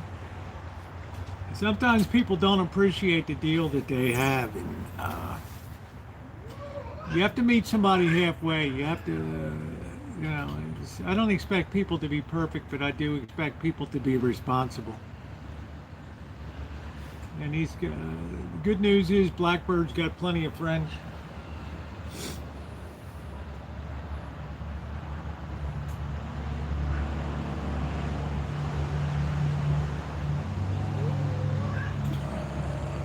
Yeah, everything, even a granny unit here goes for $1,800 a month. This one's less. It doesn't have a stove and stuff. It does have a microwave. You can run a hot plate and stuff. But that's about the only thing that it's missing in there. 320 square feet or whatever. And suite bathroom. Yeah, 1 bedroom in a house, that's it. Yeah, thank you, Angus Kisses. Yeah.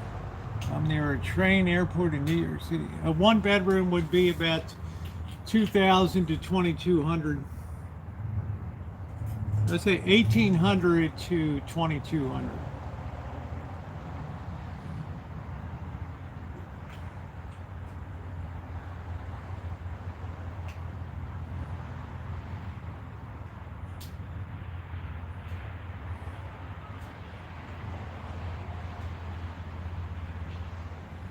Everybody had a good feed. I'm not going to say, Josh, how much the rent is. It's really nobody else's business except mine.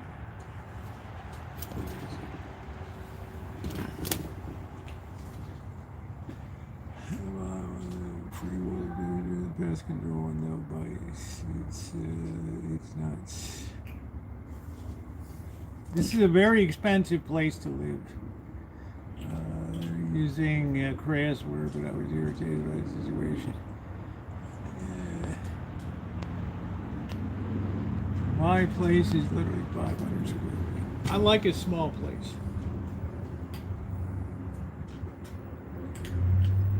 So you see, all the cats eat. Even though Simba's standing guard over there, he doesn't want any other cats around.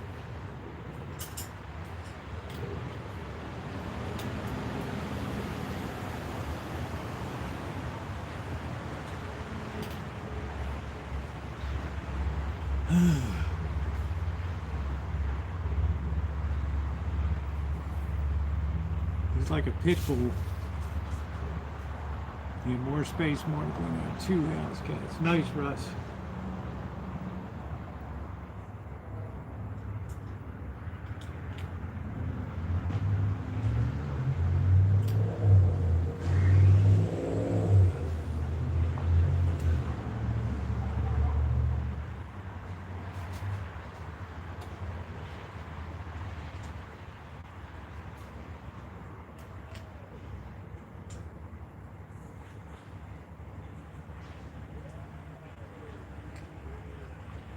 Listen to him, he's still growling.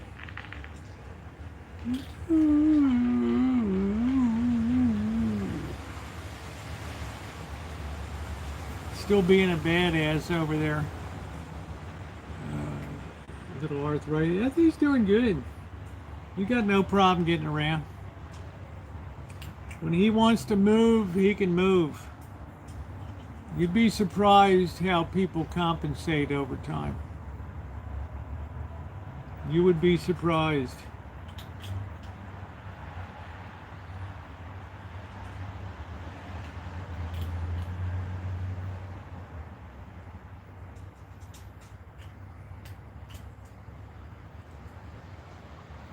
Yeah, Simba can climb. I woke up to a bus on fire. Wow.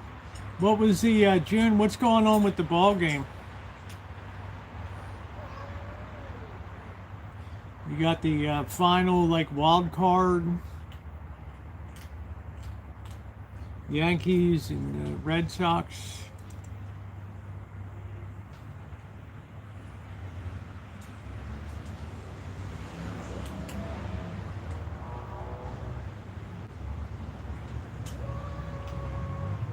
Ooh, Simba the guard dog.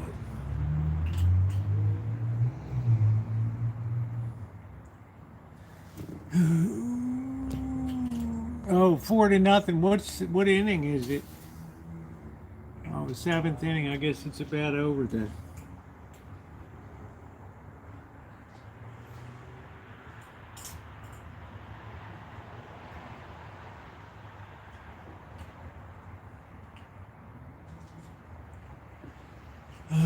Detroit, yeah, Detroit's beat Cleveland, yeah.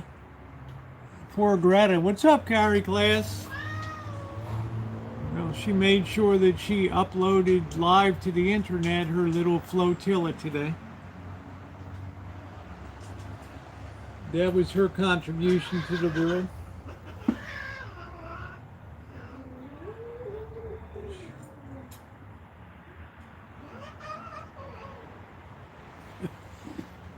Wow.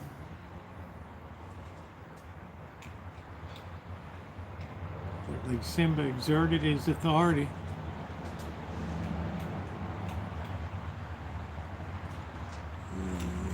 I don't know, he likes being the boss.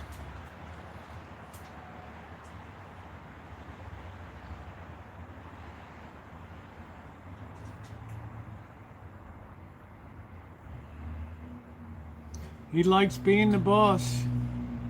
I got a lot of personalities here, Bliss. A lot of personalities. He used to be a sweet cat. And now he's an ass kicker. He just doesn't want to see anybody else with their head down in the bowl.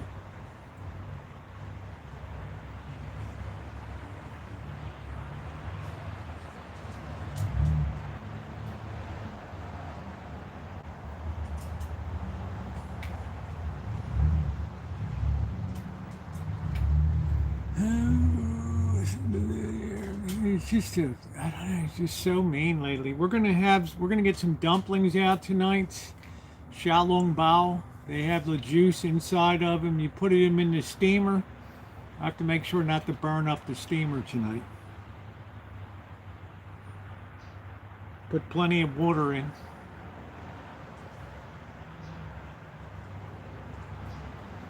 Ooh.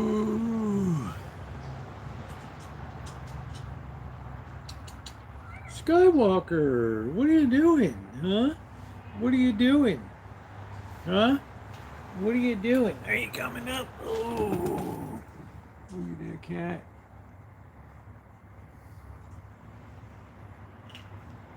Such a good cat. Blah, blah, blah. Where are you going? Ooh, Skywalker, come here. What are you doing? Jumping down like a moron? Huh? What is it? What? Some nights he likes to be held, and some nights. Come on, Sally. So mean.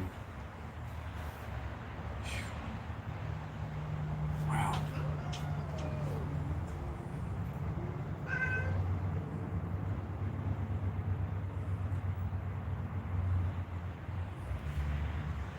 All right, let's get set up. Oh boy.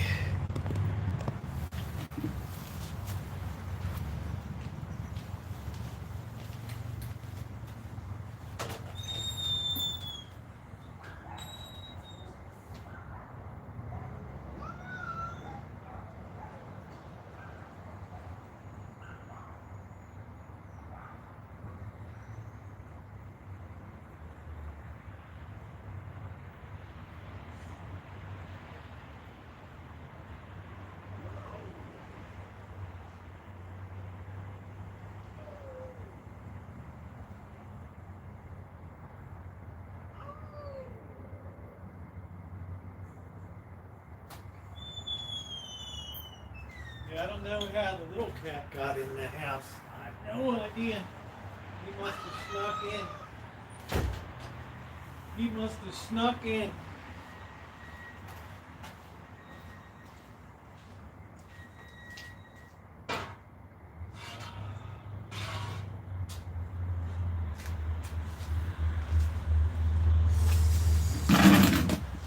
He must have snuck in.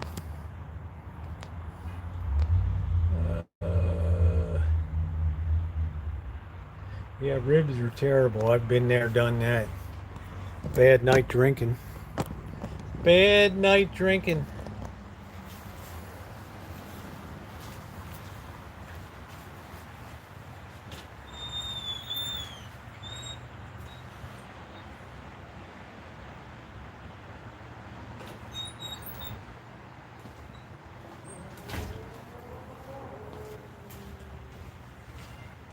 Let's get our bamboo steamer out.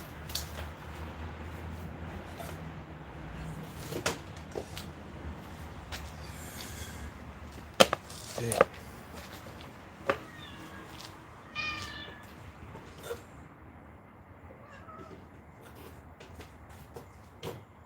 I think we're supposed to put this ring down first.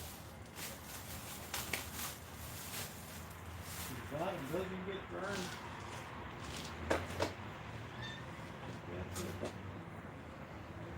I think that's the way it's supposed to go.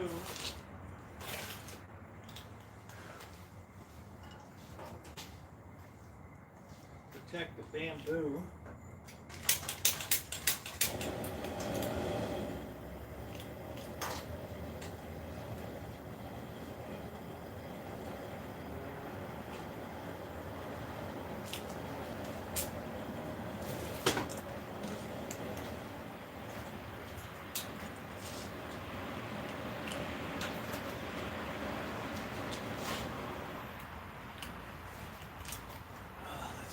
Let's get out the dumplings.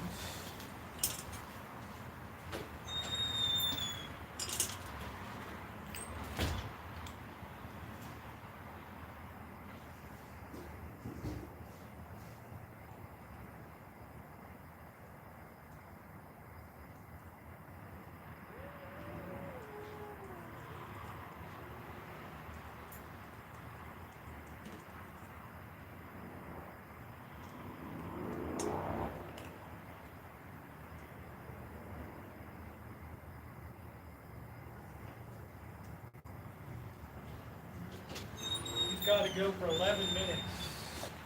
Once we're up to temperature, we go for about 11 minutes.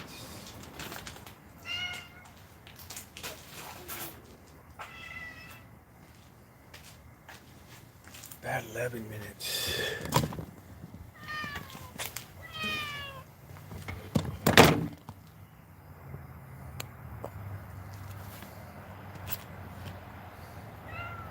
They're doing good. The boss is recovering from his fracture.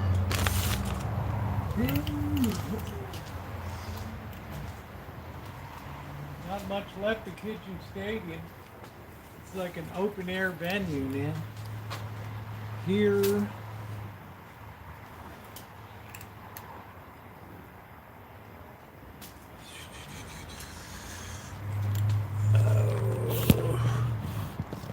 Yeah, in his knee, he was cleaning a bathroom and he went down hard on his knee and it gave him a hairline fracture.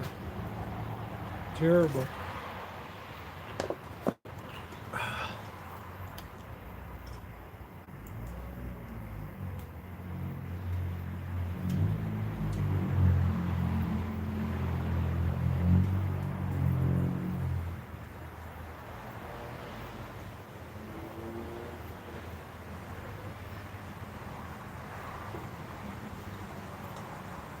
Let that come up to steaming.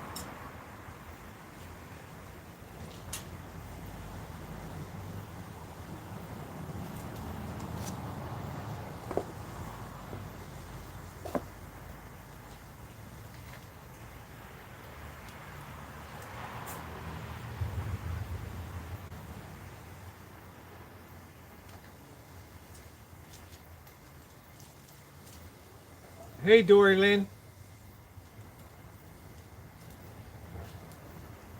We're just getting some steam up now.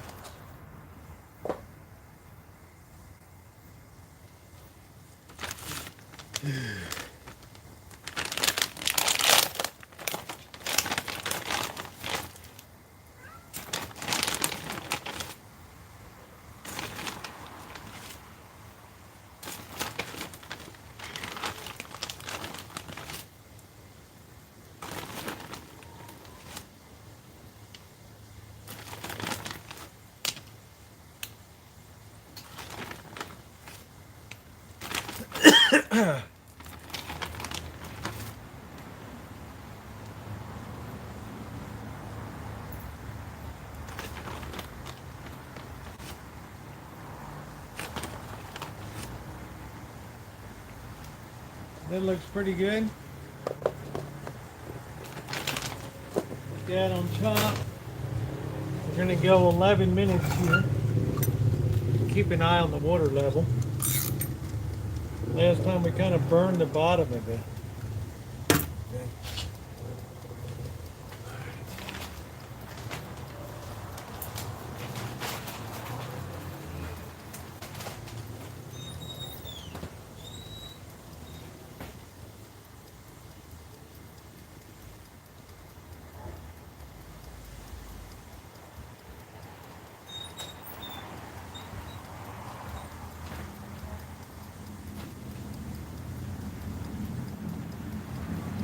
We're underway.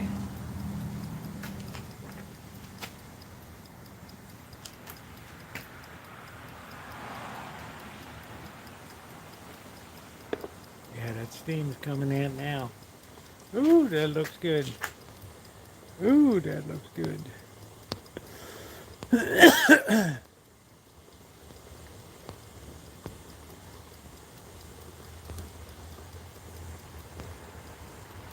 Yeah, it's always a shame to be bounced out in the first round. We always have high expectations.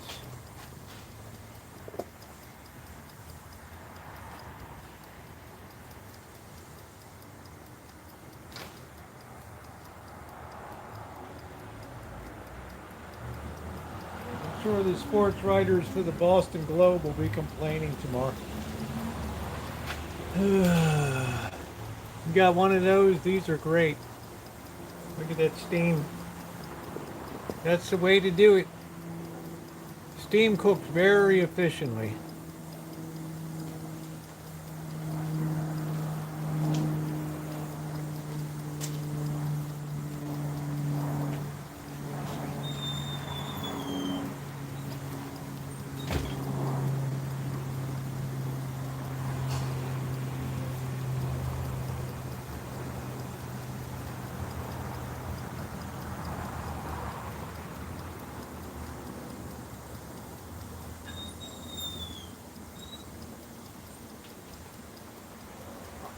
Predict good eating ahead.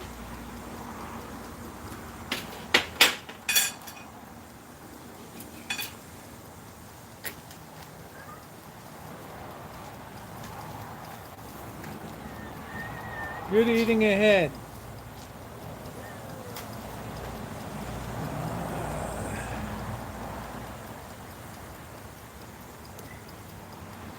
Yeah, I think those sports writers will be busting everybody up tomorrow.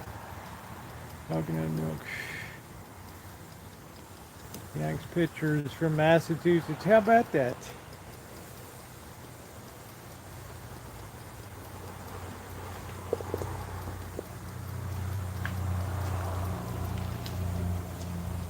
I'd say even getting to the playoffs is a big deal. For sure.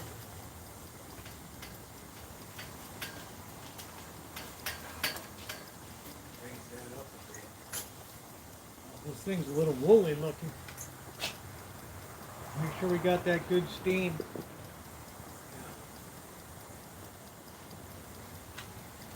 That's it.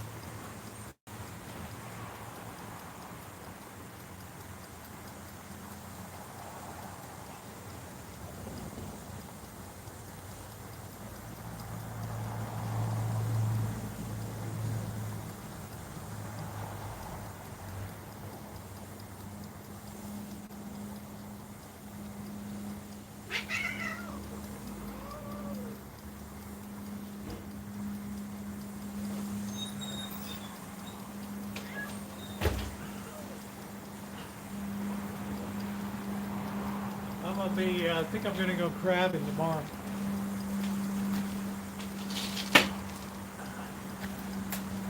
I want some crabs for Saturday night.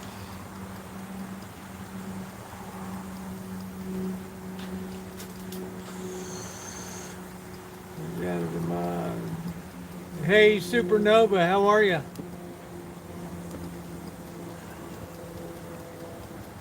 He's shopping online tonight.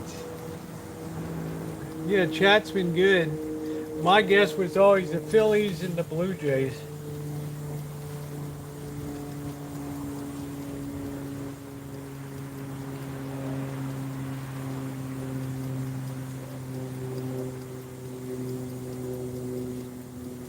Simba's still walking around trying to be a hellraiser. Look at that steam.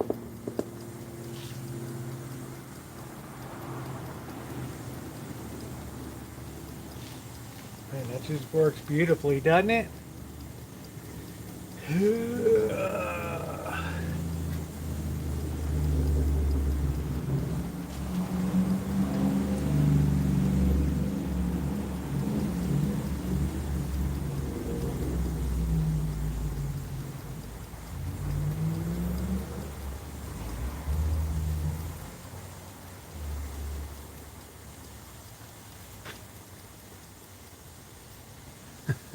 Looking at houses. Okay, we got 5 minutes to go. The water level's looking good. I finally figured you're supposed to sit the bamboo on top of the metal ring at the bottom to protect it from burning. That's what you call steaming right there, folks.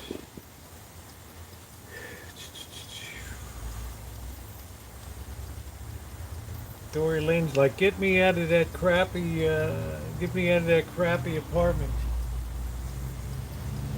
I got all those freaks in there, party freaks.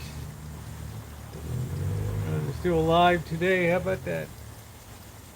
That would be me.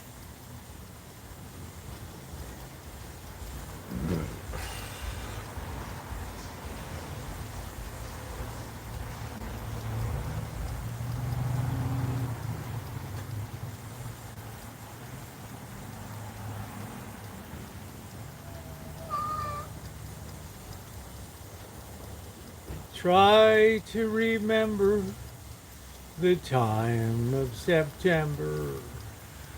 Life was and oh so mellow.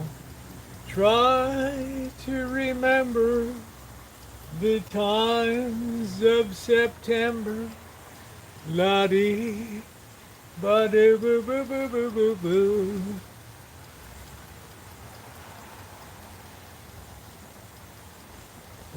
Yeah, just Simba's the only wild hair here now. Everybody else has learned to get along pretty good. They're all fixed. Funeral homes, they'll be picking up. The funeral parlors will be picking up. K-Tel Records. Rancho presents the hot dogger by Popeil. It slices and dices the Vegematic.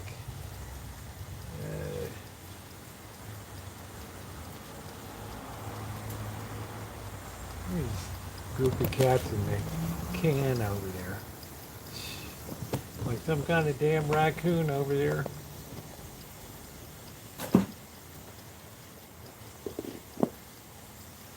All right, we got about 3 more minutes. And then we just let it cool down a little bit.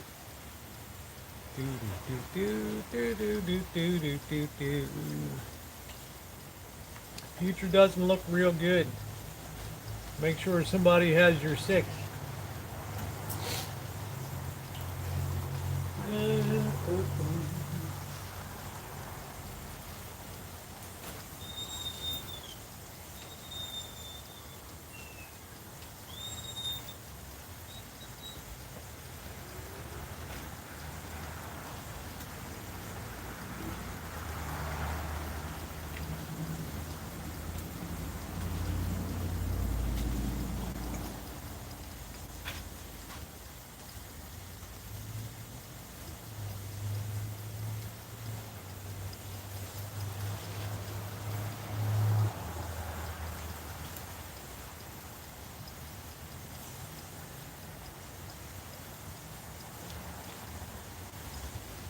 The rent won't let us move in. Oh shit, that's funny. That is funny. Yeah, Dory Lynn moved into like a party place with all these freaks in there partying.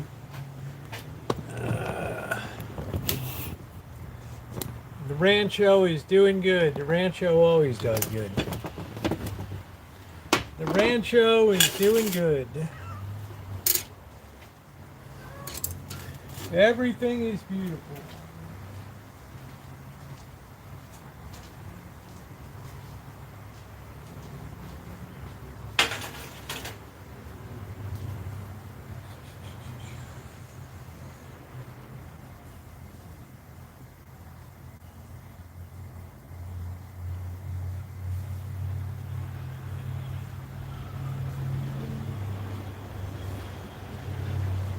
We're down to like 1 minute.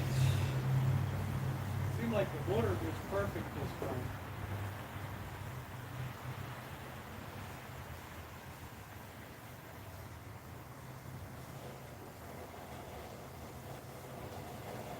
We're going to give it a good go for that last minute.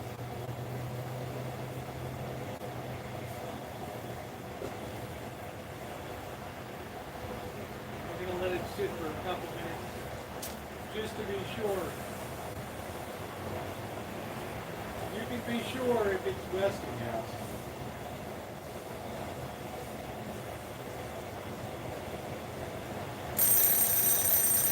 Turn off the heat.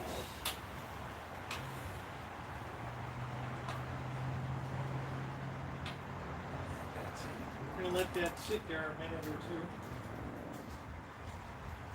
Just make sure we're really thoroughly cooked so we don't take a trip on the Trichinosis Express.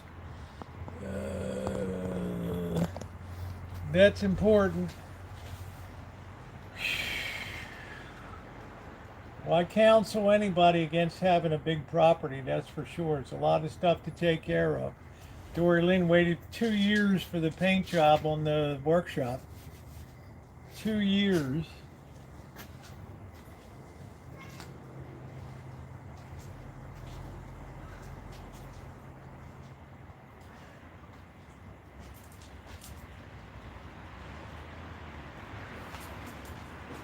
That worked that good. Oh yeah. Let that cool down a little bit.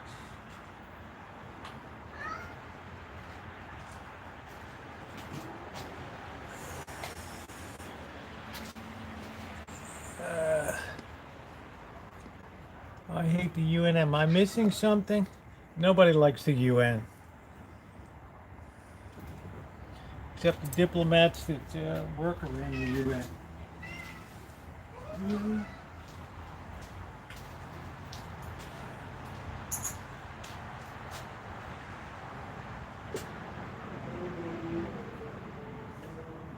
We want to try not to lose any of the juice inside. That's key. Oh shit, we just dropped the one right there.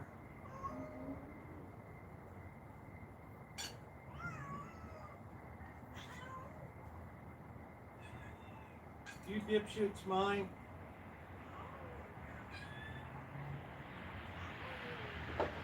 Lord, you just ate.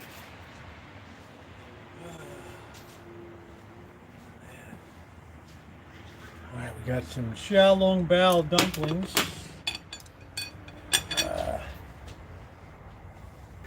Keep an eye on these birds. In the name of the Father, and the Son, and the Holy Spirit, amen. Bless us, O Lord, and these thy gifts which you're about to receive from thy bounty through Christ our Lord, amen. And may all the souls of the faithfully departed rest in peace, amen. In the Father, Son, Holy Spirit, amen. Shit. Diplomats living like royalty, exactly.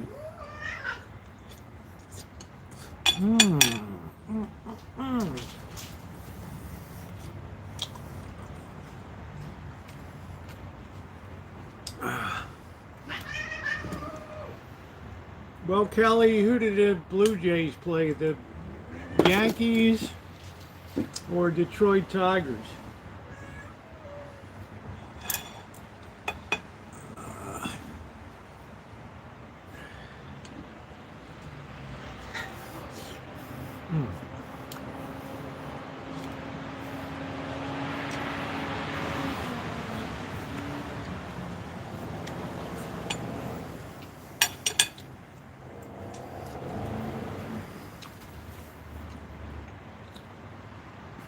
I guess that's who they really didn't want to play.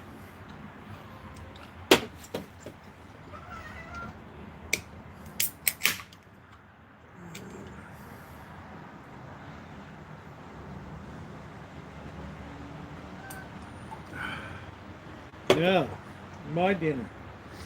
Your belly's full. Your belly's gonna pop on you.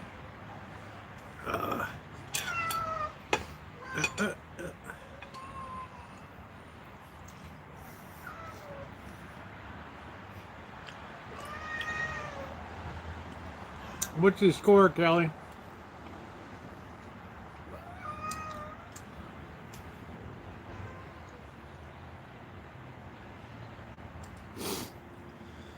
Ooh, 20-20. These are Xiaolong Bao. These are a special kind.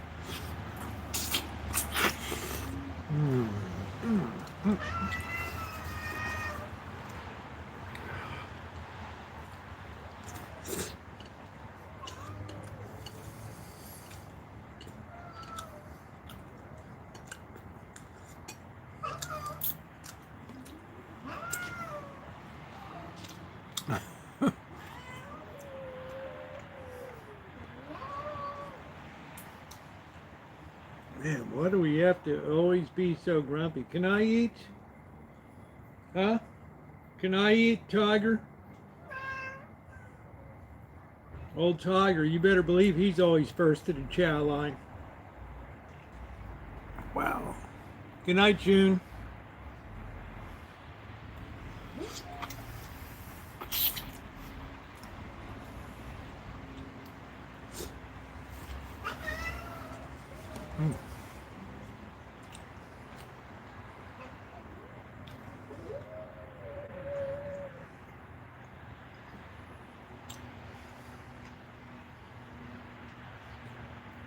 That cat will be gone for hours and hours.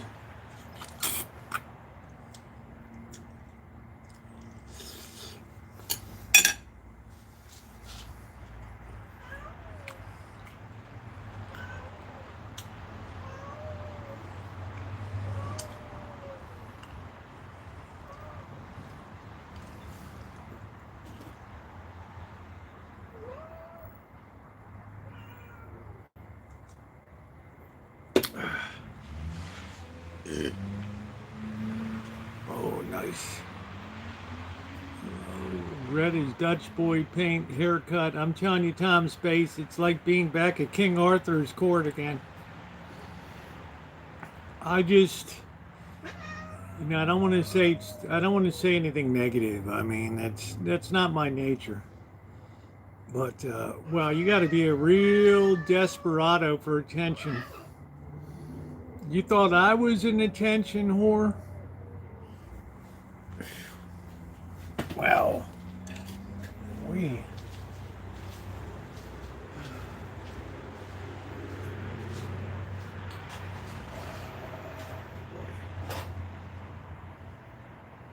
But I can't hold a candle to that broad.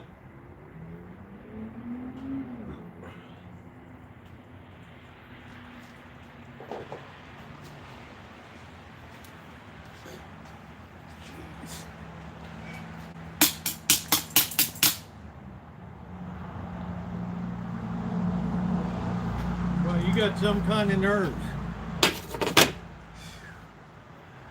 Look at this, dinner served. Are you kidding me? Wow.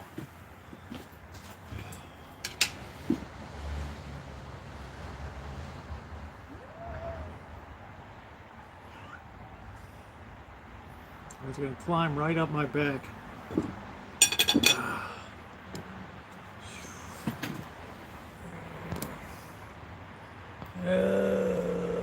Hey, how you doing, Jeffrey? Nice to see you. Hope you and your dad are doing well. Beautiful to see you. Thank you. The great Jeffrey from the greater Sac area. Nice to see you, Jeffrey. Looks pretty good.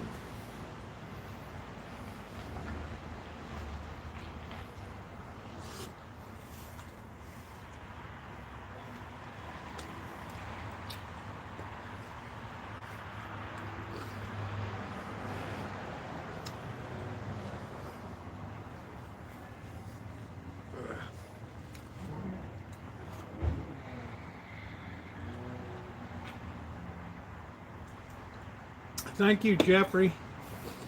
It tastes very good. Hey, Observer, how are you? Ooh.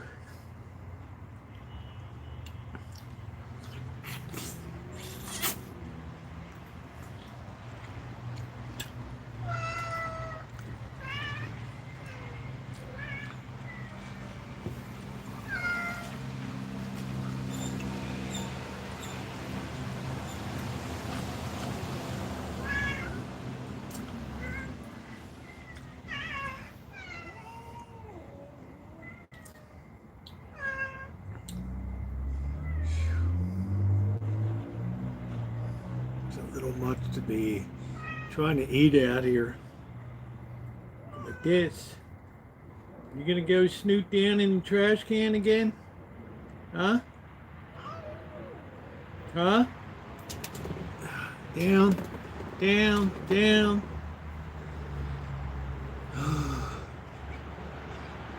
Yeah, they have, yeah, Yankees one. They have a, yeah, they even have that for Uber Eats credit now. So you can eat now and pay later.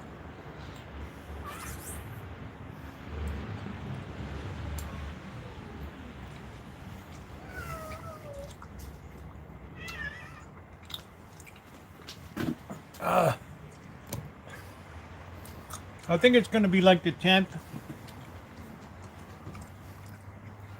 I have a new tenant that's getting settled in here.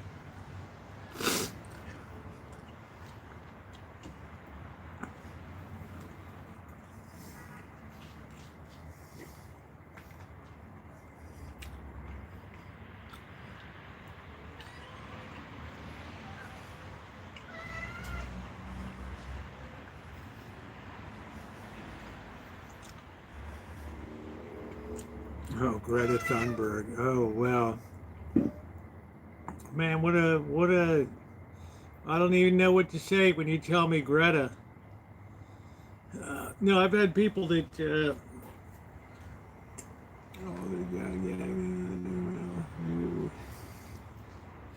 cheers, everybody.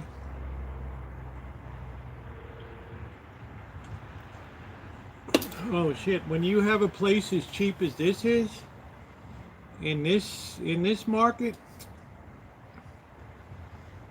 you have people that are falling all over themselves.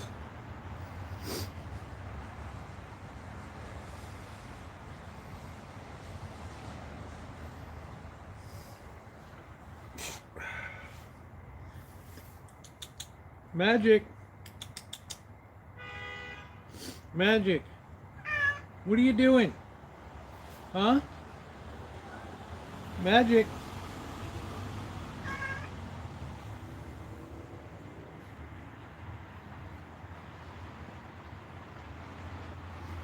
Magic can't help being the Cain and Skywalker's the Abel.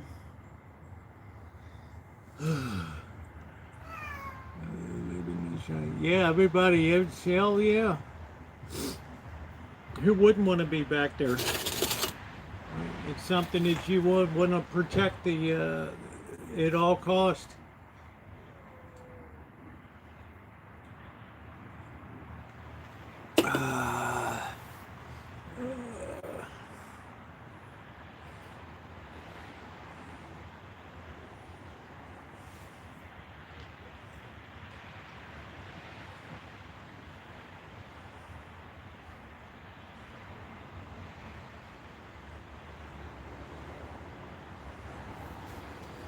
Ooh, man, that was good. Those dumplings are fierce, man. They're pretty good.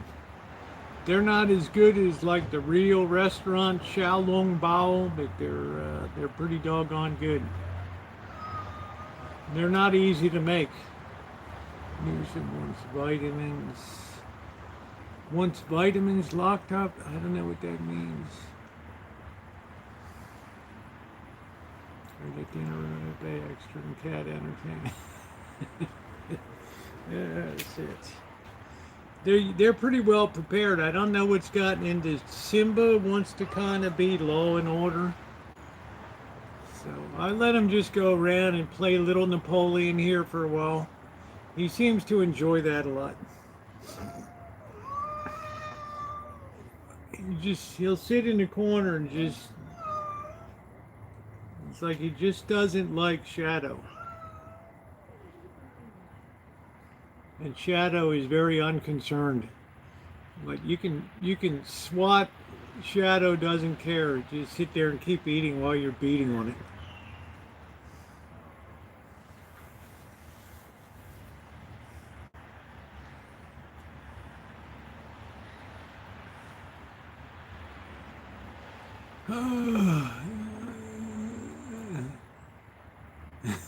Janet Perks.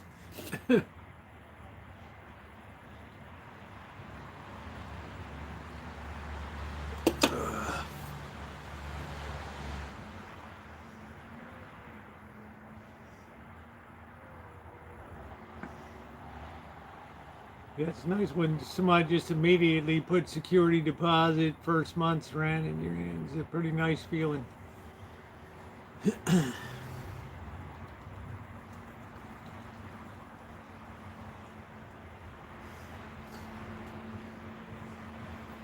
No smoking, no drinking, no weed.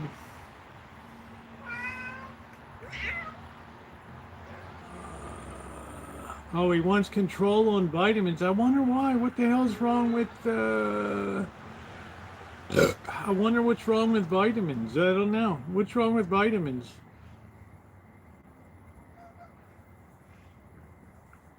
What's wrong with vitamins?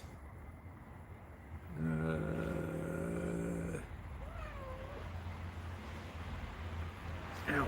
Don't scratch me all the time because you're desperate for attention. I try to pick you up and you go crazy here. I try to give you a love embrace. And you just start like...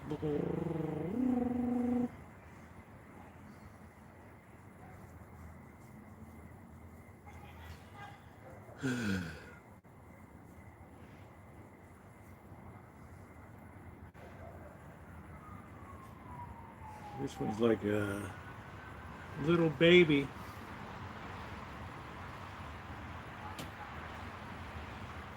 It'll bite you to get attention.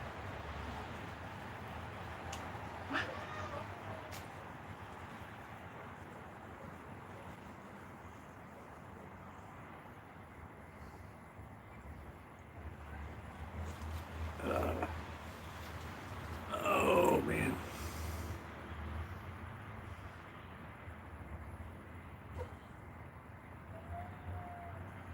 He's still making noise.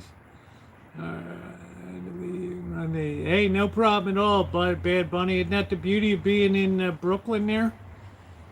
You just go down to the corner bodega and you're all set. Magic. Magic. Stop being so grumpy. Alright? Stop being so grumpy. You're always mean too. What happened to you? You're like the Cain of Cain and Abel. Huh? What are you doing? Oh, yeah. He's rough cut.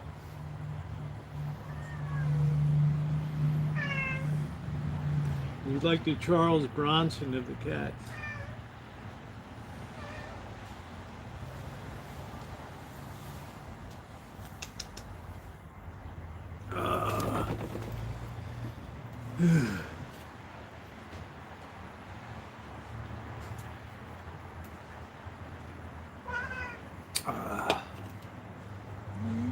She didn't do anywhere. Where was the other? I don't understand about the vitamins. Where were the other mass shootings? I mean, you got to get used to it.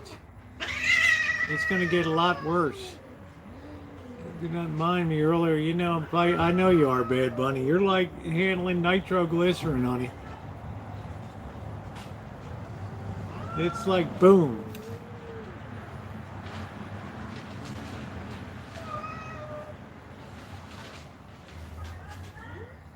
Someone's heavy metal testing on man, not controversial. Maybe that's a good thing. Probably all of our vitamins come from China.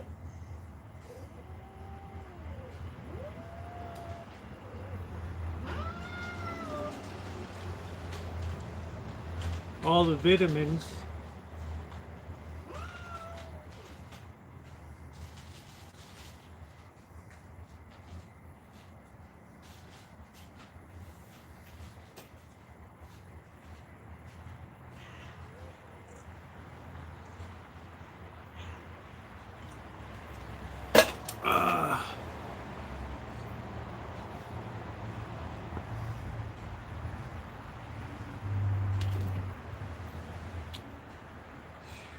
Do you mind?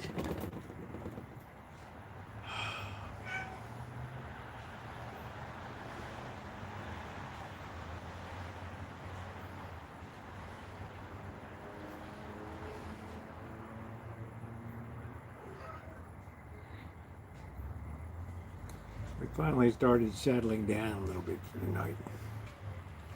Just a little bit. Oh, and then there's Big Mouth. Then there's Big Mouth.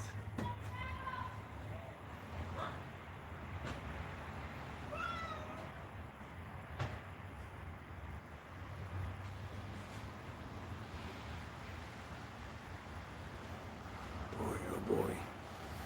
All right, guys. Well, that's going to do it for me tonight. Been a long day today. Tomorrow is Friday. I'm going to do some crabbing tomorrow. Don't know what we're going to do tomorrow night. We might be hanging at the cemetery tomorrow night for really kick October off with a good one. So thank you, Amanda, hug and kiss, Dory Lynn. Good to see you. Everybody else here, Supernova et al. I appreciate each and every one of you being here. I think that's Simba's way of saying goodnight. Dr. Frankenstein, Jerry, thanks for everything. If you haven't hit the thumbs up button, if you could please do so, it is very appreciated by me. Have a great night, everybody. Let's give a big woo. Thank you, Bunny.